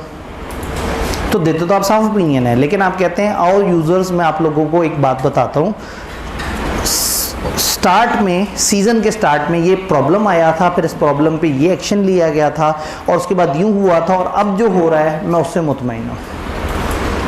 तो इससे क्या होता है, आप अपने यूज़र्स को भी अपने साथ शामिल कर लेते हैं कि वो अहम इंफॉर्मेशन जो बड़ों को तो पता है लेकिन जो कंपनी के मालिक हैं उन बेचारों को पता ही नहीं, आप उनकी नज़र में ले आते हैं ताकि कल को वो मीटिंग्स में इकट्ठे हों तो मज़ीद तफसील पूछें डायरेक्टर से और अगली दफ़ा के लिए पूछें कि हाँ भाई अब हम क्या कर रहे हैं, मज़ीद एहतियात कर रहे हैं या नहीं कर रहे। ये शिकायत नहीं है, ये इन्फॉर्मेशन है। आपको शेयर होल्डर ने कहा था तुम हमारे नुमाइंदे बन के ज़रा जाओ ऑडिट करो, आपने वहाँ ऑडिट की और ऑडिट के दौरान आपने कुछ अहम चीज़ देखी, ऑल्दो वो रिजॉल्व हुई थी, लेकिन अब आपका दिल करता है कि तमाम यूज़र्स को अहम इन्फॉर्मेशन पता होनी चाहिए। तो वो अहम इन्फॉर्मेशन क्या कहलाती है? की ऑडिट मैटर। प्राइम अजम्पशन ये है कि की audit matter is not a negative thing, ये गलत चीज़ नहीं है। की ऑडिट मैटर एक साफ़ सुथरी चीज़ है, एक रिजॉल्व्ड इशू है, एक प्रॉपरली डील हुआ इशू है। अगर ये ख़राब इशू होगा तो मुझे तो रिपोर्ट ख़राब करनी पड़ेगी, लेकिन साफ रिपोर्ट में ये कैसे आएगा जब ये एक रिजॉल्व्ड इशू है। अब ये स्टैंडर्ड थ्रू आउट इसकी गिर्द घूमता है कि की ऑडिट मैटर क्या है, की ऑडिट मैटर कब एप्लीकेबल होता है। लिस्टेड में ये लाजमी है, बाकी जगह अगर स्टैंडर्ड कहे या लॉ वगैरह कहे या आपकी जजमेंट हो तो आप उसको ऐड कर लेते हैं। फिर डिबेट ये है कि ये कौन से इश्यूज़ होंगे, ये उन इश्यूज़ में से आएंगे जो दोस्त जावेद गवर्नेंस से आप थ्रू आउट डिस्कस करते रहे। आपने 10 चीज़ें दोस्त जावेद गवर्नेंस से डिस्कस की, उन 10 में से आपने कोई से 1-2 चूज़ अगर करने हैं तो कर ले। ये कोई नया इशू नहीं होना चाहिए, ये ऑलरेडी डिस्कस हुआ इशू हो। फिर वो इशू सेलेक्ट करके आप दोस्त जावेद गवर्नेंस को बताएंगे मैं इसको की ऑडिट मैटर बना रहा हूँ, थोड़ा सा क्लैरिफिकेशन वो भी दे देंगे, थोड़ा सा आप अपने पास से लिख लेंगे। फिर सिलेक्ट कैसे करें? 10 चीज़ें तो 10 की 10 अहम है, उनमें से कौन सी 2 इतनी अहम है या एक इतनी अहम है कि आप उसे की ऑडिट मैटर कह रहे हैं। कुछ बेंचमार्क देती है। उन्होंने कहा रिस्की चीज़ देख लेना, जहाँ ज़्यादा टाइम लगे उसको देख लेना, जो यूज़र्स के लिए बहुत ज़रूरी है बातें वो देख लेना, मटेरियलिटी देख लेना। इन्होंने अपने तौर पर कुछ निशानियाँ बता दी। सिलेक्ट कर लिया। अब अकाउंट्स में आप कैसे दिखाएंगे? रिपोर्ट में पोर्शन बनेगा की ऑडिट मैटर, उसके नीचे उसकी डेफिनेशन आएगी। डेफिनेशन के नीचे 1 2 जितने भी की ऑडिट मैटर आप उन सबको अलग अलग एक्सप्लेन करेंगे। क्या मैटर थे, आपने क्या किया उसके ऊपर, रिजल्ट क्या निकला, बाय द एंड आपकी कोई ऑब्जर्वेशन है या नहीं, और इसको इस तरह से क्लोज कर देंगे। तो ये छोटा सा स्टैंडर्ड है और ये ज़्यादातर डिस्क्रिप्टिव वे में बस बता रहे हैं आपकी मोटी मोटी जिम्मेदारियाँ कि आपने क्या करना है। तो थोड़ा जल्दी से इसे देखते हैं। 1-3 जज़ाकल्लाह। की ऑडिट मैटर किसे कहते हैं? दोज मैटर जो ऑडिटर की प्रोफेशनल जजमेंट में वर of most significance in the audit of financial statement of, इस करंट पीरियड के फाइनेंशियल स्टेटमेंट में जो सबसे अहम मामला थे वो की ऑडिट मैटर हैं। They are selected from matters communicated with दोस्त विद यूनिवर्सल रूल डेफिनेशन में ही दे दिया। ये सिलेक्ट ही किन में से होंगे?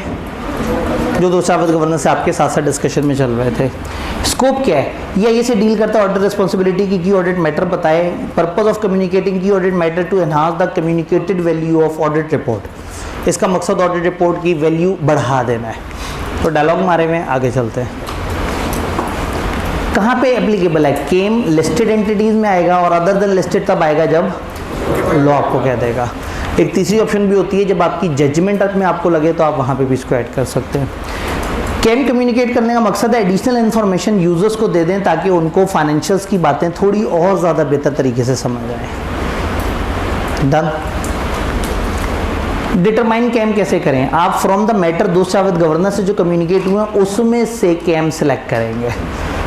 जब आप उसमें से कैम सेलेक्ट कर रहे हैं तो आपने कुछ चीज़ें ध्यान में क्या रखनी है? हायर असेस रिस्क वाले एरियाज़, जहाँ सिग्निफिकेंट जजमेंट मैनेजमेंट की थी, जहाँ बहुत ज़्यादा अनसर्टेनिटी वगैरह थी, वो एरिया। ऐसे एस्टीमेट जो बड़े टेक्निकल थे, जहाँ उनको बहुत ध्यान करना पड़ा, जहाँ मुझे ध्यान करना पड़ा, या जिन चीज़ों का ड्यूरिंग पीरियड ट्रांजैक्शन या इवेंट्स पे सिग्निफिकेंट इम्पैक्ट है, मैं उनको कहता हूँ। तो स्टैंडर्ड ने पहला बेंचमार्क क्या कहा? रिस्की एरियाज़, हाई जजमेंट वाले एरियाज़ और जिनका इम्पैक्ट ज़्यादा था। ऑडिटर ने कहा भी मज़ा नहीं आया, थोड़ा सा और भी समझाओ। उन्हें कहा चलो सेकंड लेवल की बात करते हैं।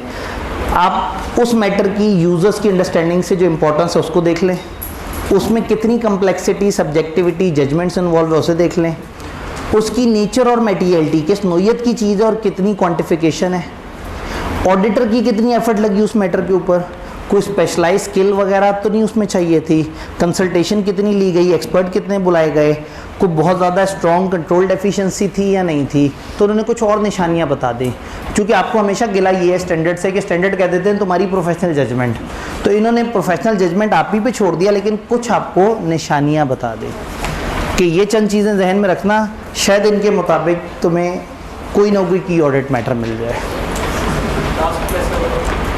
कंट्रोल डेफिशिएंसी अगर बड़ी सिग्निफिकेंट किस्म की थी, मैंने कहा इनका सॉफ्टवेयर ख़राब हो गया, जिनका सॉफ्टवेयर ही ख़राब हो गया हो, जब तक सॉफ्टवेयर अपडेट नहीं होगा वो तो बहके फिर रहे होंगे।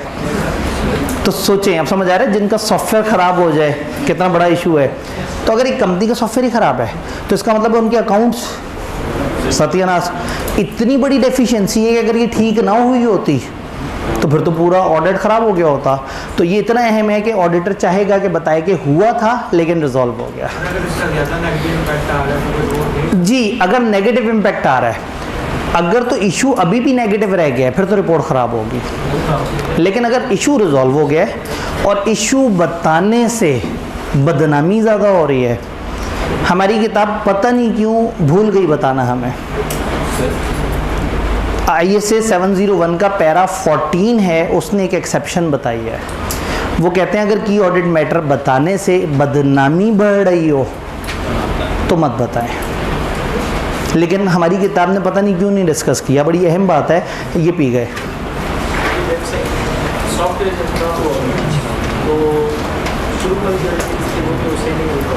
सॉफ्टवेयर ख़राब हुआ तो शुरू वाली एंट्रियाँ सही नहीं हुई थी, तो फिर सॉफ्टवेयर ठीक हुआ होगा तो फिर हमने एंट्रियाँ दोबारा करवाई होंगी, फिर उनको चेक किया होगा।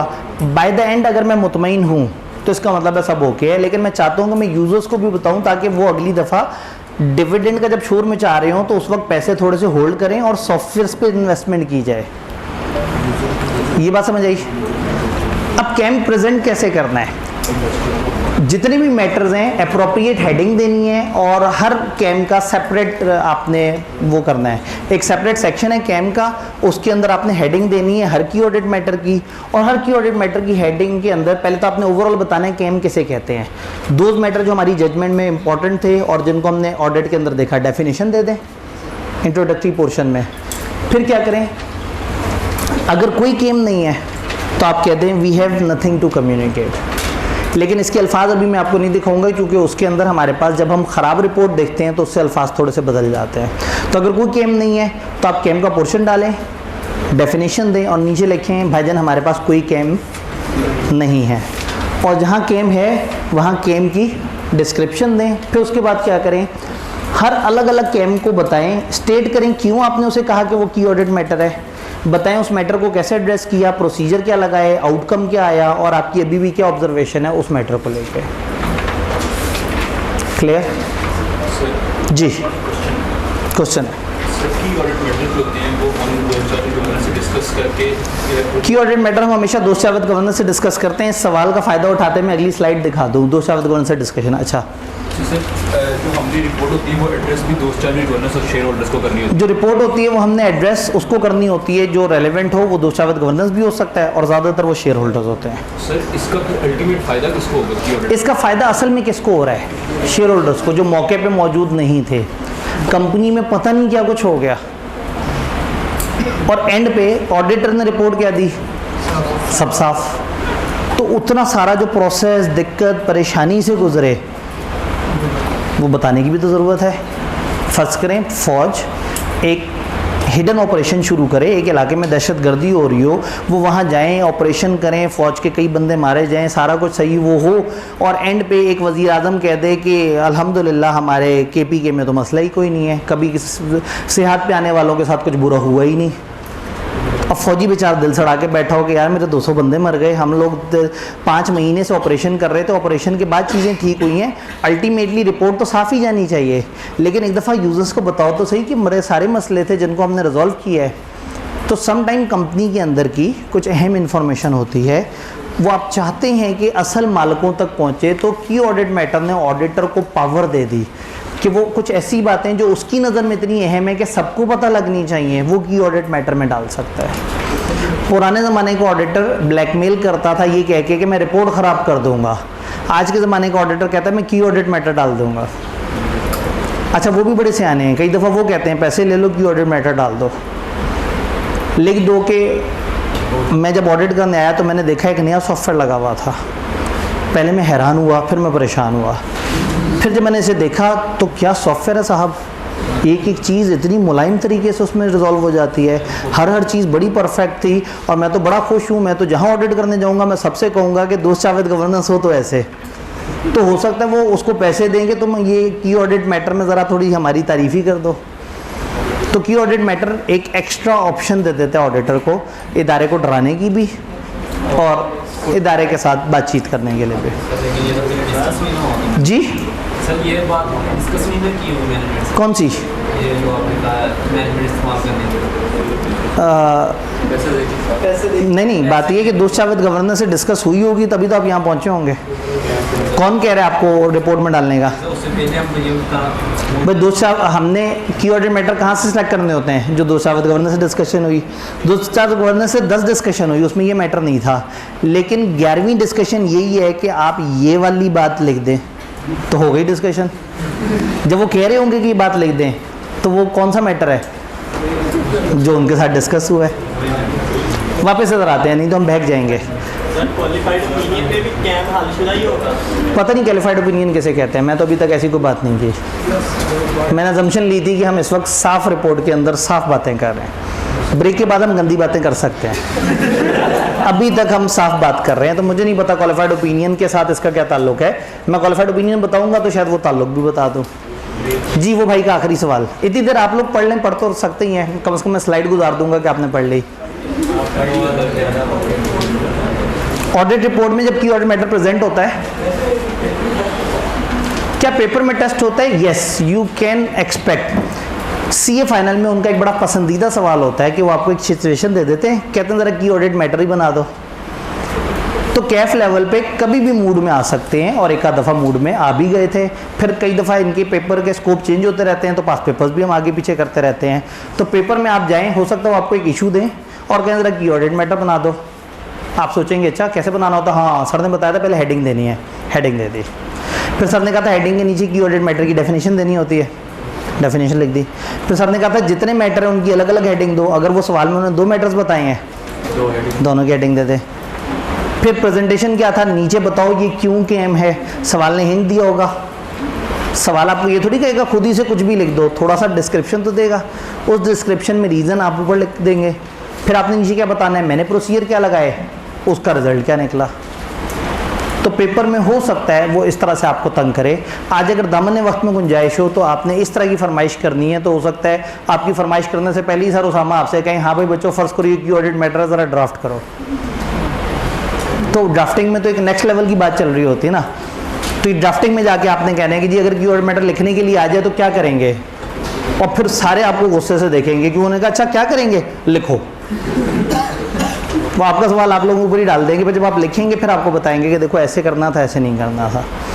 वापस इधर आता है, ये आपने पढ़ लिया जो पीछे लिखा हुआ था।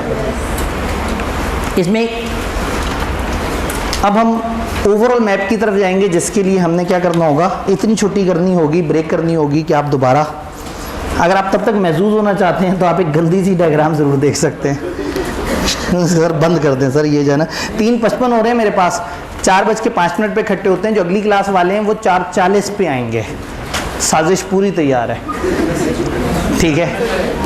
तो 4:05 पे हम इकट्ठे होंगे और हम इस मैप को इंशाल्लाह देखने की कोशिश करेंगे। कहानी दोबारा शुरू करते हैं। मैं तो सवाल पूछा ही नहीं। क्या ये कह रहे हैं पंखा बंद? ये तो पूरा मजाक ही चलता रहेगा आप लोगों का। आप जगह बदल लें, वो वहाँ खाली जगह है, यहाँ खाली जगह। आ जाएं, जल्दी से आ जाएं। ये साथ हैं, आप इधर आ जाएं, आप वहाँ चले जाएं। वो साथ वाले भाई को कोई मसला नहीं है।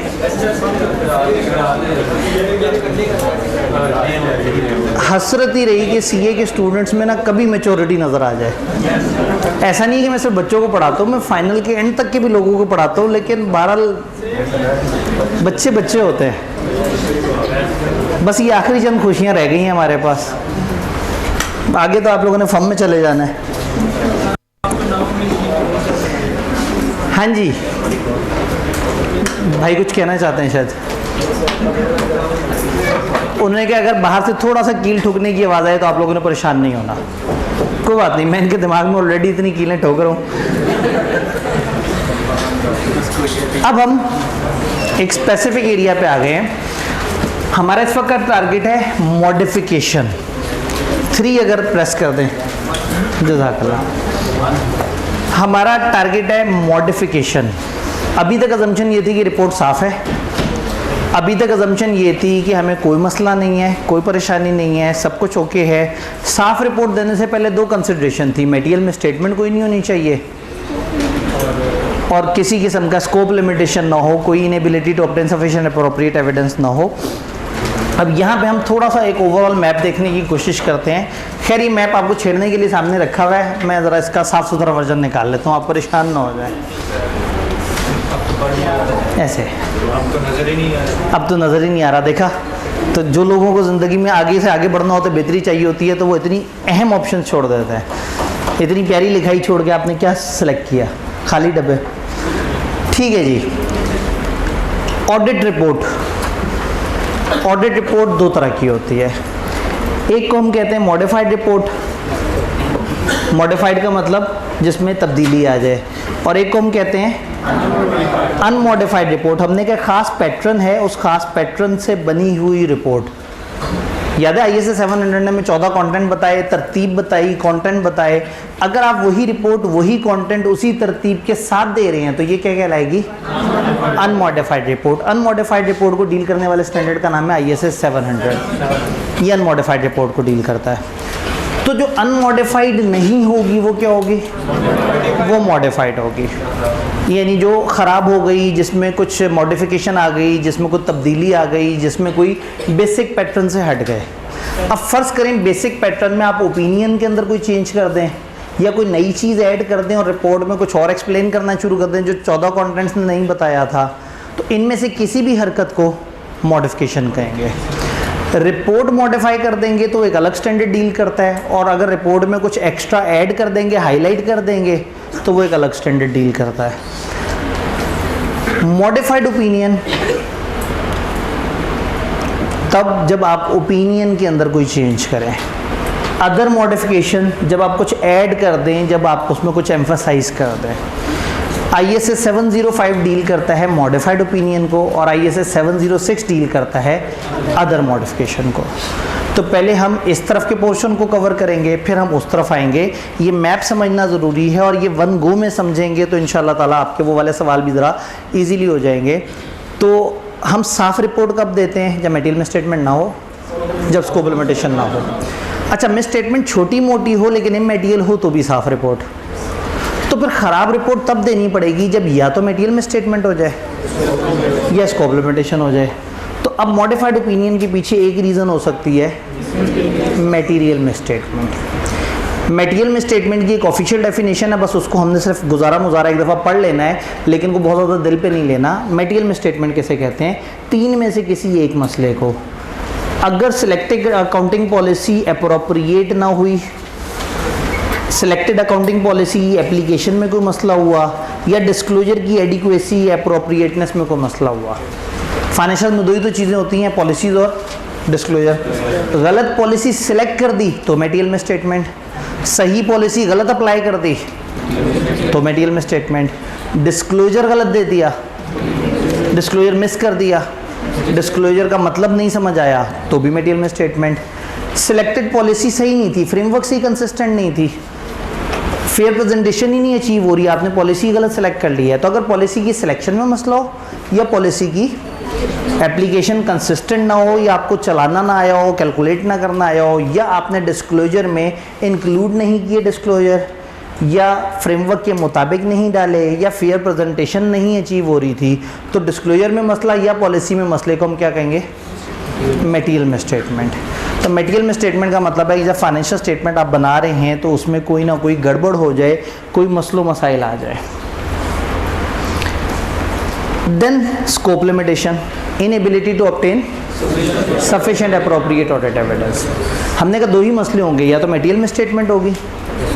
मटेरियल मिसस्टेटमेंट की डेफिनेशन ना जहन में आए ना, फाइनेंशियल्स में गड़बड़ को मटेरियल मिसस्टेटमेंट कहते हैं, कुछ झूठ लिखा हो उसे मटेरियल मिसस्टेटमेंट कहते हैं, स्टैंडर्ड फॉलो ना होने को मटेरियल मिसस्टेटमेंट कहते हैं। अगर आप गौर से देखें तो पीछे जितनी भी बातें थी वो स्टैंडर्ड फॉलो ना होने के हवाले से थी। तो फिर स्कोप लिमिटेशन क्या है? क्या स्टैंडर्ड नहीं फॉलो हुआ? पता नहीं हुआ या नहीं हुआ, मुझे एविडेंस नहीं मिला, मैं बावजूद कोशिश की एविडेंस हासिल नहीं कर पा रहा कि मैं ऑडिट करके मैं ओपिनियन दे सकूं, तो इसको हम कहते हैं इनएबिलिटी टू ऑब्टेन। इसकी वजह से भी आपको रिपोर्ट ख़राब करनी पड़ सकती है। ये किस वजह से होता है? कुछ ऐसे सर्कमस्टांसेस हैं जो एंटिटी के कंट्रोल से भी बाहर है। आग, तूफान, सैलाब, गवर्नमेंट फायरवॉल इंस्टॉल कर रही है, कुछ भी ऐसी चीज़ें जो आपके कंट्रोल से बाहर हैं। ऑडिटर एंटिटी के सिस्टम को चेक करना चाह रहा है, वो एंटिटी के इंफॉर्मेशन सिस्टम के अंदर एंटर हो रहा है, वो इंफॉर्मेशन सिस्टम एक क्लाउड सर्वर पर पड़ा हुआ है अमेरिका में, और आप यहाँ से बैठ के उसको एक्सेस कर रहे हैं कि पता लगा कि जी इस वक्त पीछे से गवर्नमेंट फायरवॉल इंस्टॉल करना चाह रही है पाकिस्तान के सारे निज़ाम पे, तो जिसकी वजह से वो वेबसाइट जो अमेरिकन सर्वर पे पड़ी हुई है वो एक्सेस ही नहीं हो पा रही। ये वो सर्कमस्टांसेस हैं जो beyond the control of entity हैं, ठीक है। तो एंटिटी की अगर कंट्रोल में ना हो, देन अगर मैनेजमेंट ने खुद से आपके ऊपर इम्पोजिशन कर दी हो कि नहीं भाई ये डाटा आप नहीं देखेंगे, आप ये काम नहीं करेंगे, ये काम नहीं करेंगे।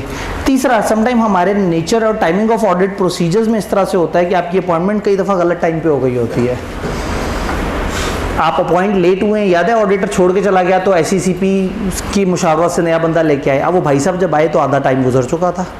बहुत सारे वो वाले काम नहीं कर सकता जिससे उसको सफिशिएंट अप्रोप्रिएट ऑडिट एविडेंस मिले।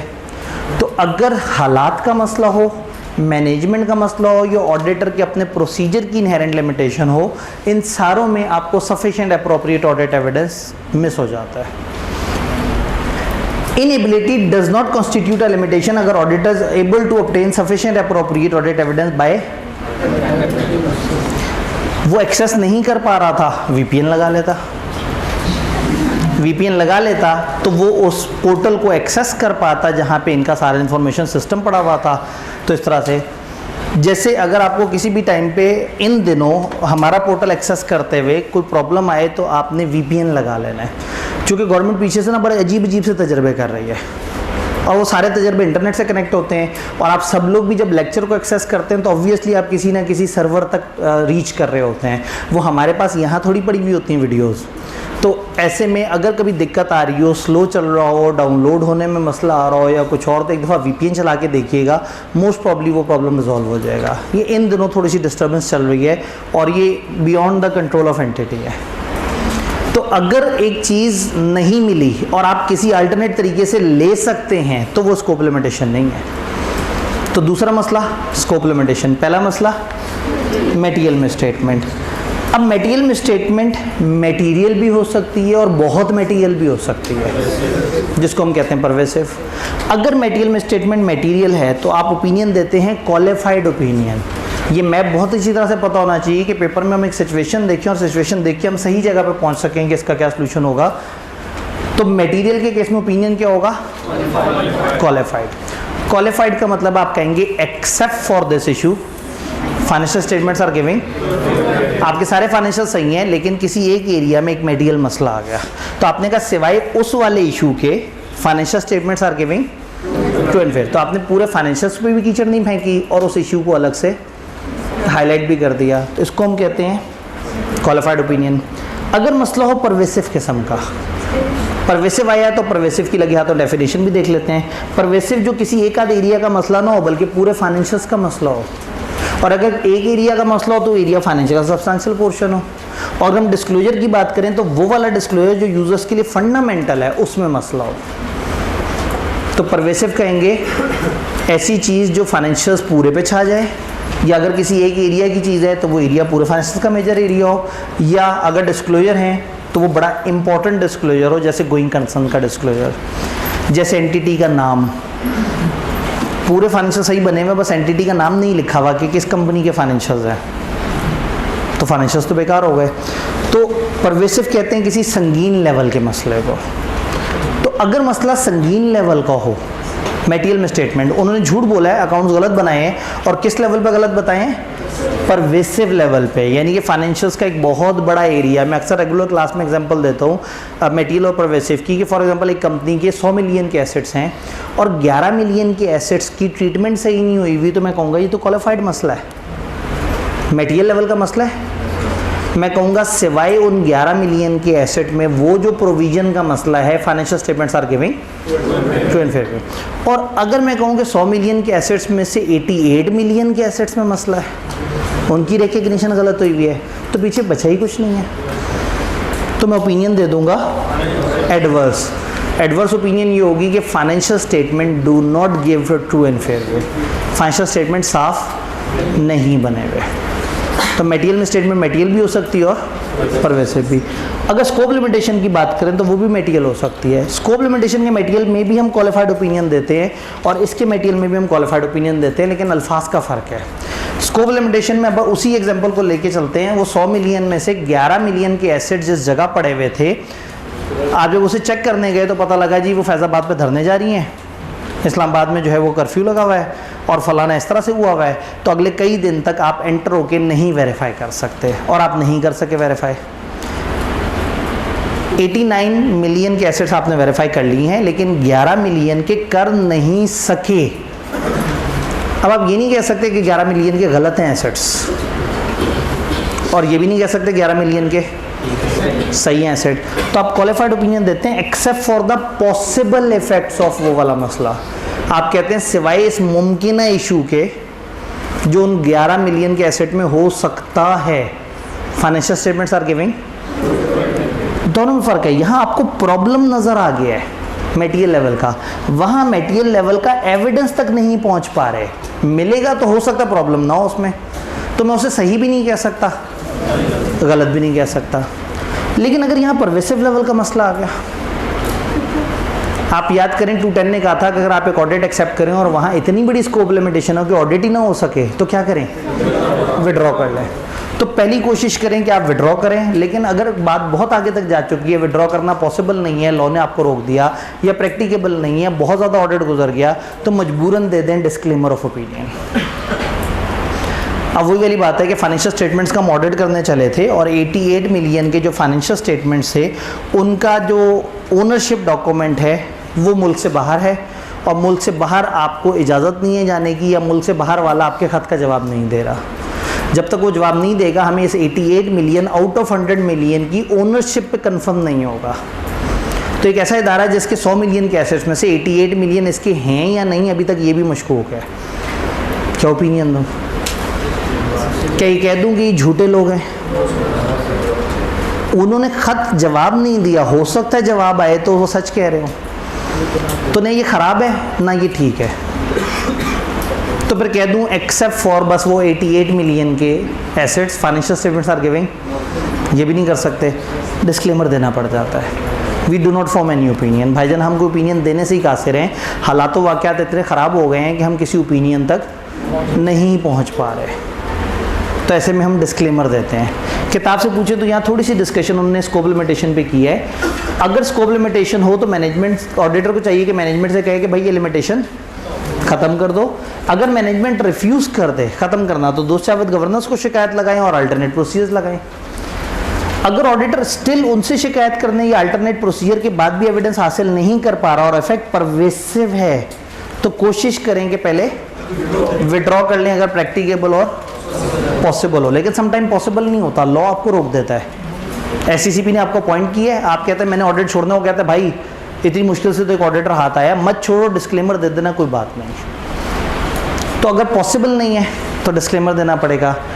प्रैक्टिकेबल समटाइम पॉसिबल तो होता है विड्रॉ करना, लेकिन आप इतना आगे तक जा चुके हैं कि इस वक्त ऑडिट से विड्रॉ करना या अनविलिंग होने से कोई ख़ास फ़ायदा नहीं होगा। बिल्कुल ऑडिट के एंड के ऊपर पहुंचे थे, एंड पे जाके एक अहम एविडेंस मिस हो गया, तो इस वक्त विड्रॉ करने से आपको कोई सियासी फ़ायदा नहीं होगा, तो इस वक्त डिस्क्लेमर ही दे दें। तो डिस्क्लेमर हमारी सबसे आखिरी चॉइस है, क्योंकि ऑडिटर ऑडिट करने के पैसे लेता है, और ऑडिट किस लिए किया जाता है? ताकि ऑडिटर को ओपिनियन दे सके, और डिस्क्लेमर में ऑडिटर एक चीज़ नहीं दे रहा, ओपिनियन, जिसके उसने पैसे लिए हैं। तो ये बड़ी बुरी बात है कि ऑडिटर ने जिस काम के पैसे लिए थे बाय द एंड वही काम उसने नहीं किया।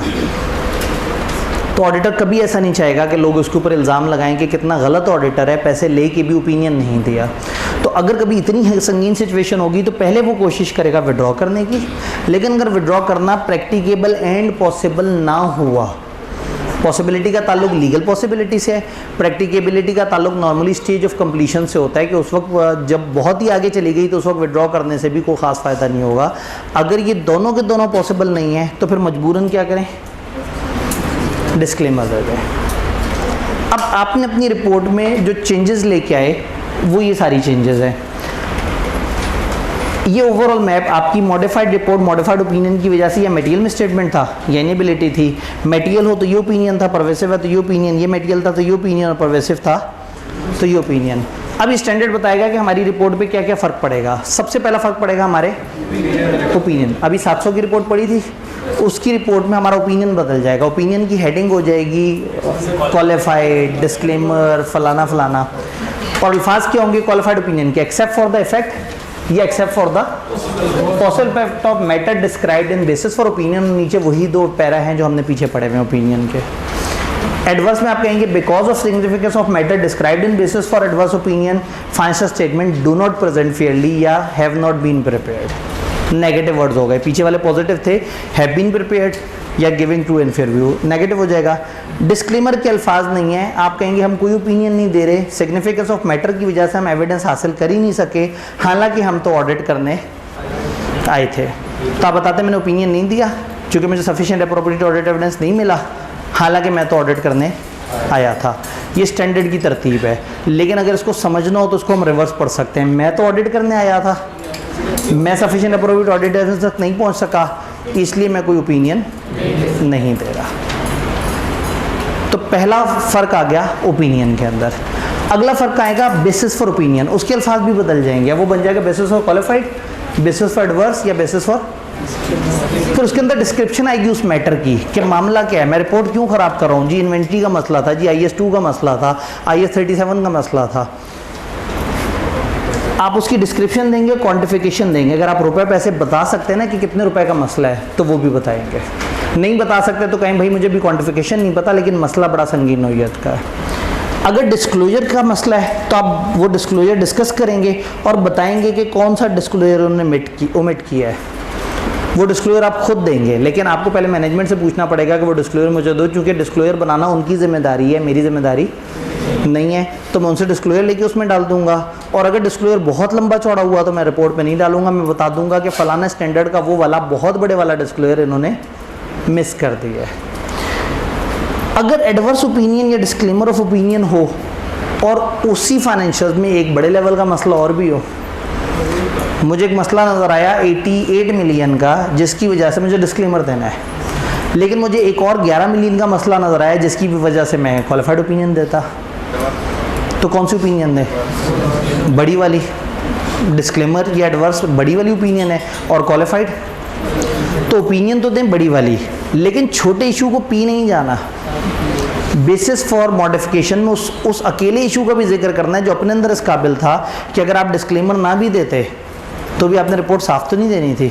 तो ये कहते हैं कि even in case of adverse opinion या disclaimer opinion, auditor shall describe the reason for any other matter that would have required a modification to the opinion. कोई और मैटर जो ओपिनियन की मॉडिफिकेशन रिक्वायर कर सकता था, आप उसका भी जिक्र करते हैं। क्या 705 की सारी कहानी समझ आ रही है? अब आपने रिस्पॉन्सिबिलिटी में क्या चेंज करना है। क्वालिफाइड या एडवर्स ओपिनियन में जो ऑडिटर रिस्पॉन्सिबिलिटी है उसके अंदर थोड़े से अल्फाज बदलने हैं। आपने कहना है कि auditor believe audit evidence auditor has obtain is sufficient appropriate to provide a basis for auditors.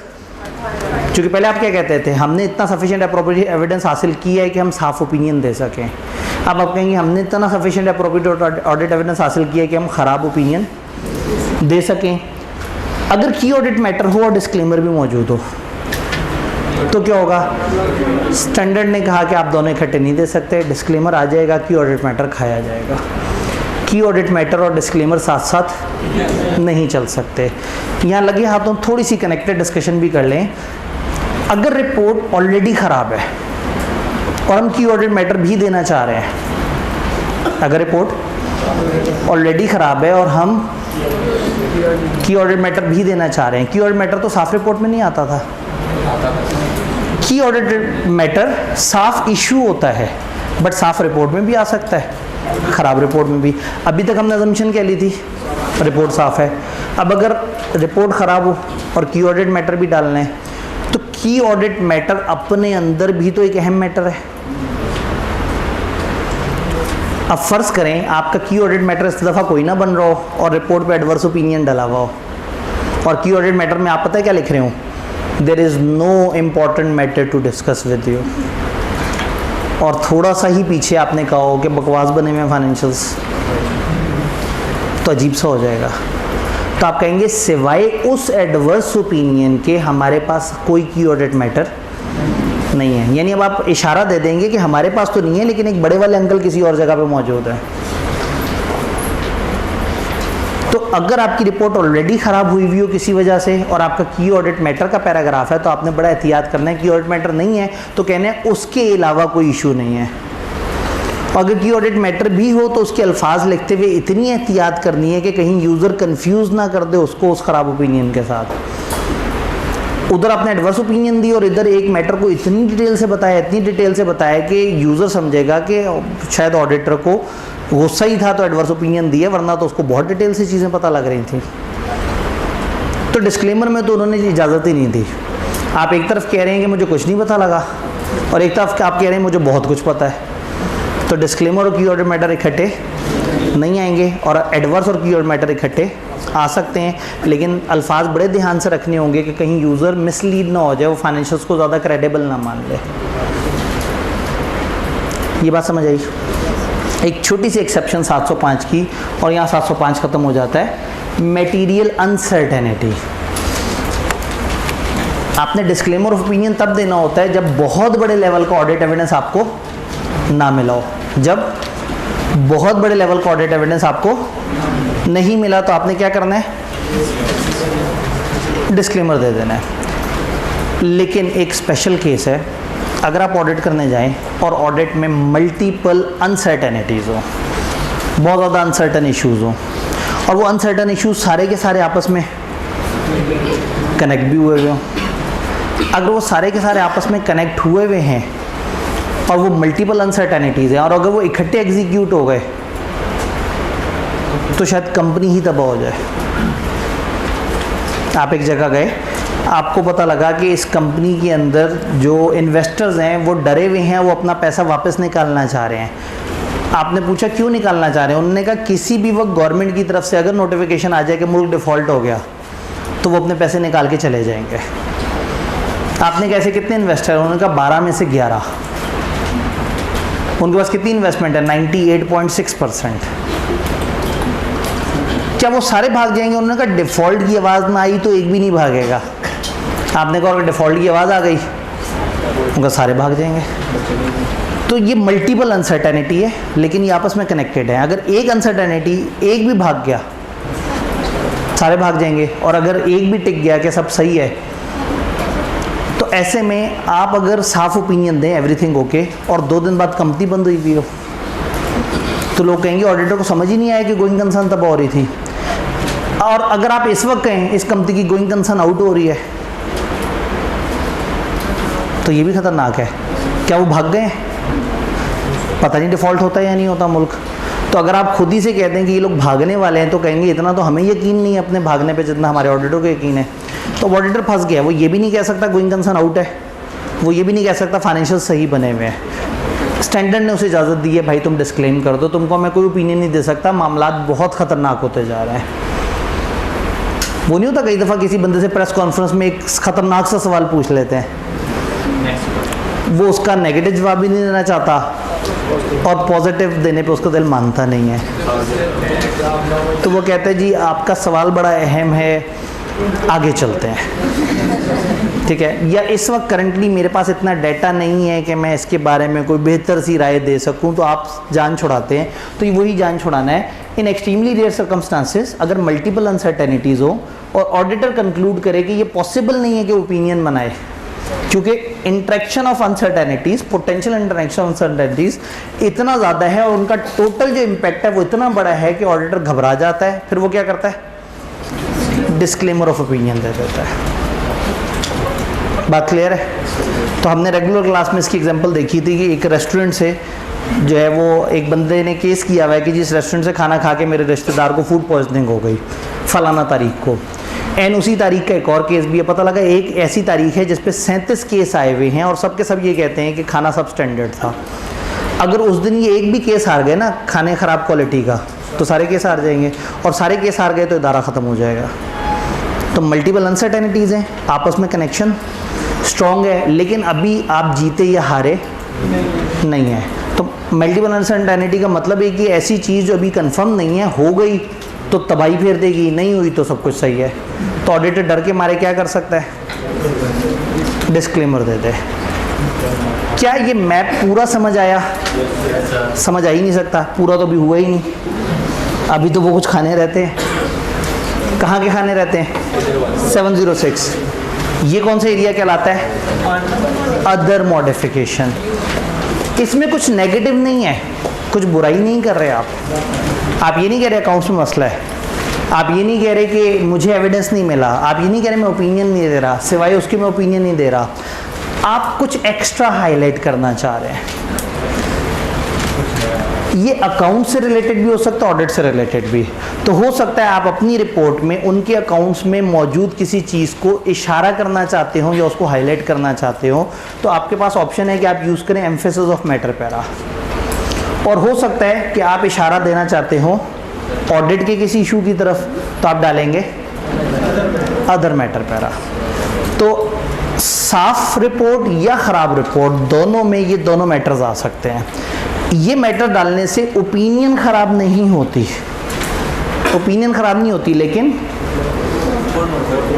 तो इससे रिपोर्ट मॉडिफाई होती है, इससे ओपिनियन भी मॉडिफाई होती है। रिपोर्ट भी मॉडिफाई होती है। तो रिपोर्ट मॉडिफाई बुरा वर्ड नहीं है, रिपोर्ट मॉडिफाई का मतलब है रिपोर्ट अपनी बेसिक पैटर्न से हट गई। ओपिनियन मॉडिफिकेशन असल बुरी बात है। अदर मॉडिफिकेशन का तो मतलब है आप कुछ एक्स्ट्रा हाईलाइट कर रहे हैं। वो एक्स्ट्रा क्या है? वो फाइनेंशियल से रिलेटेड हो सकता है। अगर आप एक पैराग्राफ ऐसा डालें जो एक मैटर को, बड़ा छोटा सा स्टैंडर्ड है, बहुत ही छोटा सा, अगर एक मैटर अप्रोप्रिएटली डिस्कस हुआ है फाइनेंशियल में और आप उसको हाईलाइट करते हैं तो ये बन जाएगा emphasis of matter. Financial statements में अक्सर ऐसा होता है कि बहुत सारी बातें लिखी होती हैं लेकिन ऑडिटर का दिल करता है कि वो बड़ी अहम बातों को हाईलाइट कर दे। बहुत सारी बातें लिखी होती हैं लेकिन वो क्या चाहता है? किसी अहम बात को हाईलाइट कर दे। तो वो अपनी रिपोर्ट में जिक्र कर देगा फाइनेंशियल में मौजूद उस डिस्क्लोजर का। वो कहेगा we draw your attention towards note number फलाना। तो फाइनेंशियल में अगर 50 नोट डले हुए हैं, उनमें से एक नोट ने बताया कि ईयर एंड के बाद एक बिल्डिंग जल गई थी और उस बिल्डिंग का इतना इम्पैक्ट आया था, तो शायद यूज़र उस नोट नंबर 32.1 तक ना पहुंच सके। तो ऑडिटर ने अपनी ऑडिट रिपोर्ट में कहा we draw your attention toward note number 32.1 जहां बिल्डिंग के जलने का जिक्र है। ये कहने के बाद आखिरी जुमला कहना है our opinion is not modified in respect of this. हम मॉडिफाइड ओपिनियन नहीं दे रहे, लेकिन वो जुमला पढ़ ज़रूर लेना जाके। तो अगर फाइनेंशियल में कोई बहुत अहम डिस्क्लोजर है और मैनेजमेंट ने दिया हुआ है आपके कहने पे और आप चाहते हैं कि आप उसको बहुत प्रॉपर तरीके से हाईलाइट करें, तो आप क्या यूज़ करेंगे? Emphasis of matter paragraph. बात समझ आई? तो इसकी बेतहाशा एग्जांपल्स हो सकती हैं। किताब ने एग्जांपल दी, कोई सिग्निफिकेंट सब्सिक्वेंट इवेंट है वो हुआ, कोई नया अकाउंटिंग स्टैंडर्ड जल्दी से अडॉप्ट कर रहे हैं, कोई बड़ा डिजास्टर है जिसकी वजह से बड़ा ज़्यादा फाइनेंशियल पोजीशन पे इम्पैक्ट हुआ, कोई भी ऐसा नोट जो बड़ा अहम है। इसमें और क्वालिफाइड ओपिनियन में क्या फ़र्क है? क्या आपको उसको उस नोट से मसला है? मसला नहीं है। फिर क्या चाह रहे हैं आप? आप चाह रहे हैं वो नोट ज़रूर पढ़ा जाए। तो जब आप नोट की तरफ इशारा कर रहे हैं तो ये है एम्फेसिस ऑफ मैटर पैराग्राफ। जी, तीसरी एग्जांपल मेजर डिजास्टर है जिसकी वजह से एक फाइनेंशियल पोजीशन पे बड़ा इम्पैक्ट आया है। जी, अब आफ्टर ईयर एंड की तो पीछे भी हमने एग्जांपल देख ली, बिफोर ईयर एंड भी हो सकता है। भाई कंपनी वाले तो पिछले अकाउंट्स देखते आ रहे हैं। इस दफ़ा एक बहुत बड़ा लॉस था, कंपनी ने बड़ा तसल्ली से उसका जिक्र किया है नोट नंबर 26.3 में। तो ऑडिटर ने सोचा ज़रा सबको बता दूं कि वो नोट बड़ा अहम है। तो इसमें और की ऑडिट मैटर में क्या फ़र्क हुआ? की ऑडिट मैटर में पूरा वाकया था, पूरा किस्सा आपने लिखा था, बताया था, डिस्कशन हुई थी, सारा कुछ है। पता नहीं अकाउंट्स में लिखा हुआ भी था या नहीं लिखा हुआ था। एम्फेसिस में कोई लंबी कहानी नहीं है, कोई लंबी स्टोरी नहीं लिख रहे, कोई लंबे चौड़े वाकयात नहीं हुए, सिर्फ फाइनेंशियल में लिखी हुई एक चीज़ की तरफ आप इशारा कर रहे हैं। रेगुलर क्लास होती तो हम बड़ा लहक के इसके 5-6 डिफरेंसेस पे बात करते, लेकिन वक्त थोड़ा कम है, मुकाबला सख्त है। Emphasis of matter paragraph substitute नहीं है मॉडिफाइड ओपिनियन का। ऐसा नहीं है कि आपने मॉडिफाइड ओपिनियन नहीं देनी थी तो सोचा एम्फेसिस दे दें। ये डिस्क्लोजर का वो नहीं है अल्टरनेट, और ना ही ये 570 का जो गोइंग कंसर्न वाला इशू है ये उसका सब्स्टिट्यूट है। ये भी हमने पढ़ा ही नहीं क्या होता है, तो ज़िंदगी आसान है। Matter highlighted must not be a matter जो कि 701 का है, तो ये 701 का वो नहीं है, सब्स्टिट्यूट नहीं है। ये मॉडिफाइड ओपिनियन का सब्स्टिट्यूट नहीं है और ये किसी डिस्क्लोजर का सब्स्टिट्यूट नहीं है। और 570 का पता नहीं कौन सा इशू है, ये उसका भी सब्स्टिट्यूट नहीं है। प्रेजेंट कैसे करेंगे? सेपरेट सेक्शन बनाएंगे। सेपरेट सेक्शन की हेडिंग के अंदर आप एम्फेसिस ऑफ मैटर और उसके साथ कुछ और भी लिखना चाहें तो लिखेंगे, और फिर ख़ास तौर पे रेफरेंस दे देंगे कि आप कौन से मामले को हाईलाइट करना चाह रहे हैं। तो अगर आपने ऑडिट की किसी चीज़ को हाईलाइट करना है तो क्या होगा? Other matter. आप अपने ऑडिट के बारे में, अपनी जिम्मेदारी के बारे में, अपनी रिपोर्ट के बारे में कुछ हाईलाइट करना चाह रहे हैं। इसकी बड़ी टिपिकल एग्जांपल होती है कि आपने ऑडिट एक्सेप्ट किया, बहुत बड़ी स्कोप लिमिटेशन नज़र आ गई, आप विड्रॉ करने लगे, SCCP ने कहा नहीं विड्रॉ नहीं करना, नहीं किया मजबूरन, एंड पे डिस्क्लेमर दे दिया। सारे लोगों ने रिपोर्ट पढ़ी, कहा यार बड़ा फजूल ऑडिटर था, विड्रॉ करके चला जाता अगर शुरू में पता लग गया था। अब आपका दिल कर रहा है आप अपने बारे में लोगों को बताएं कि क्या हुआ था। तो अगर ऑडिटर अपनी ऑडिट रिपोर्ट के बारे में कुछ सफाई देना चाहता है, अपनी जिम्मेदारी के बारे में कुछ बताना चाहता है, अपने ऑडिट की अंडरस्टैंडिंग के बारे में कुछ बताना चाहता है, तो वो क्या यूज़ करेगा? Other matter paragraph. Other matter paragraph भी सब्स्टिट्यूट अदर रिपोर्टिंग रिस्पॉन्सिबिलिटी का नहीं है और ना ही ये 701 का सब्स्टिट्यूट है। इसकी प्रेजेंटेशन भी ऐसे है कि आप सेपरेट सेक्शन बनाएंगे, लेकिन इसमें आप अदर मैटर की हेडिंग यूज़ करें या कोई भी हेडिंग यूज़ कर लें, उधर एम्फेसिस ऑफ मैटर के अल्फाज लिखने ज़रूरी थे। अगर एक ही रिपोर्ट में अदर मैटर भी हो, की ऑडिट मैटर भी हो, एम्फेसिस ऑफ मैटर भी हो, तो ऊपर कैसे दिखाएं, नीचे कैसे दिखाएं। जो ज़्यादा ज़रूरी है वो ज़्यादा ऊपर नज़र आएगा, जो कम ज़रूरी है वो नीचे। और फिर आप हेडिंग्स को सेग्रीगेट कर देंगे कि ये कीवर्डेड मैटर है, ये एम्फेसिस ऑफ मैटर है और ये अदर मैटर है। तो अब पेपर में यू आर एक्सपेक्टेड कि आप गए और आपको उन्होंने कहा एक ऑडिटर फर्म के सामने ये 2-3 सिचुएशंस आई हैं, उनमें से कोई एक ऐसी सिचुएशन होगी जिसमें सब सही चल रहा होगा लेकिन बड़ा अहम डिस्क्लोजर होगा, तो आप घूमते घूमते एम्फेसिस की तरफ चले जाएंगे। एक जगह वो आपको बताएंगे कि एक आपका अकाउंटिंग ट्रीटमेंट पे उनसे झगड़ा हो गया IS2 के ऊपर, तो बताओ अब ऑडिटर क्या करेगा, तो वहाँ आप फिर क्वालिफाइड ओपिनियन या हो सकता है डिपेंडिंग अपॉन परवेसिव की तरफ भी चले जाएं। तो इसका एक पूरा स्टेप बाय स्टेप प्रोसेस है। चूँकि ड्राफ्टिंग का सेशन अलग से है, अदरवाइज मैं फिर आपको बताता कि ये स्टेप बाय स्टेप आपने सवाल को कैसे करना है। तो किसी भी दिन अगर आप ड्राफ्टिंग का सेशन मिस कर जाते थे तो ठीक है, कोई बात नहीं, आप तौबा कर लीजिएगा, लेकिन आज का ड्राफ्टिंग सेशन बिल्कुल नहीं मिस करने वाला, क्योंकि आपने फिर ये समझना है कि पेपर में अगर एक साथ सिनेरियो आ जाए तो आपने इस मैप से किस तरह से घूमते घूमते सही जगह तक पहुँचना है। ठीक है, एक बस आखिरी सवाल लेते हैं और आपकी ज़हमत तमाम करते हैं।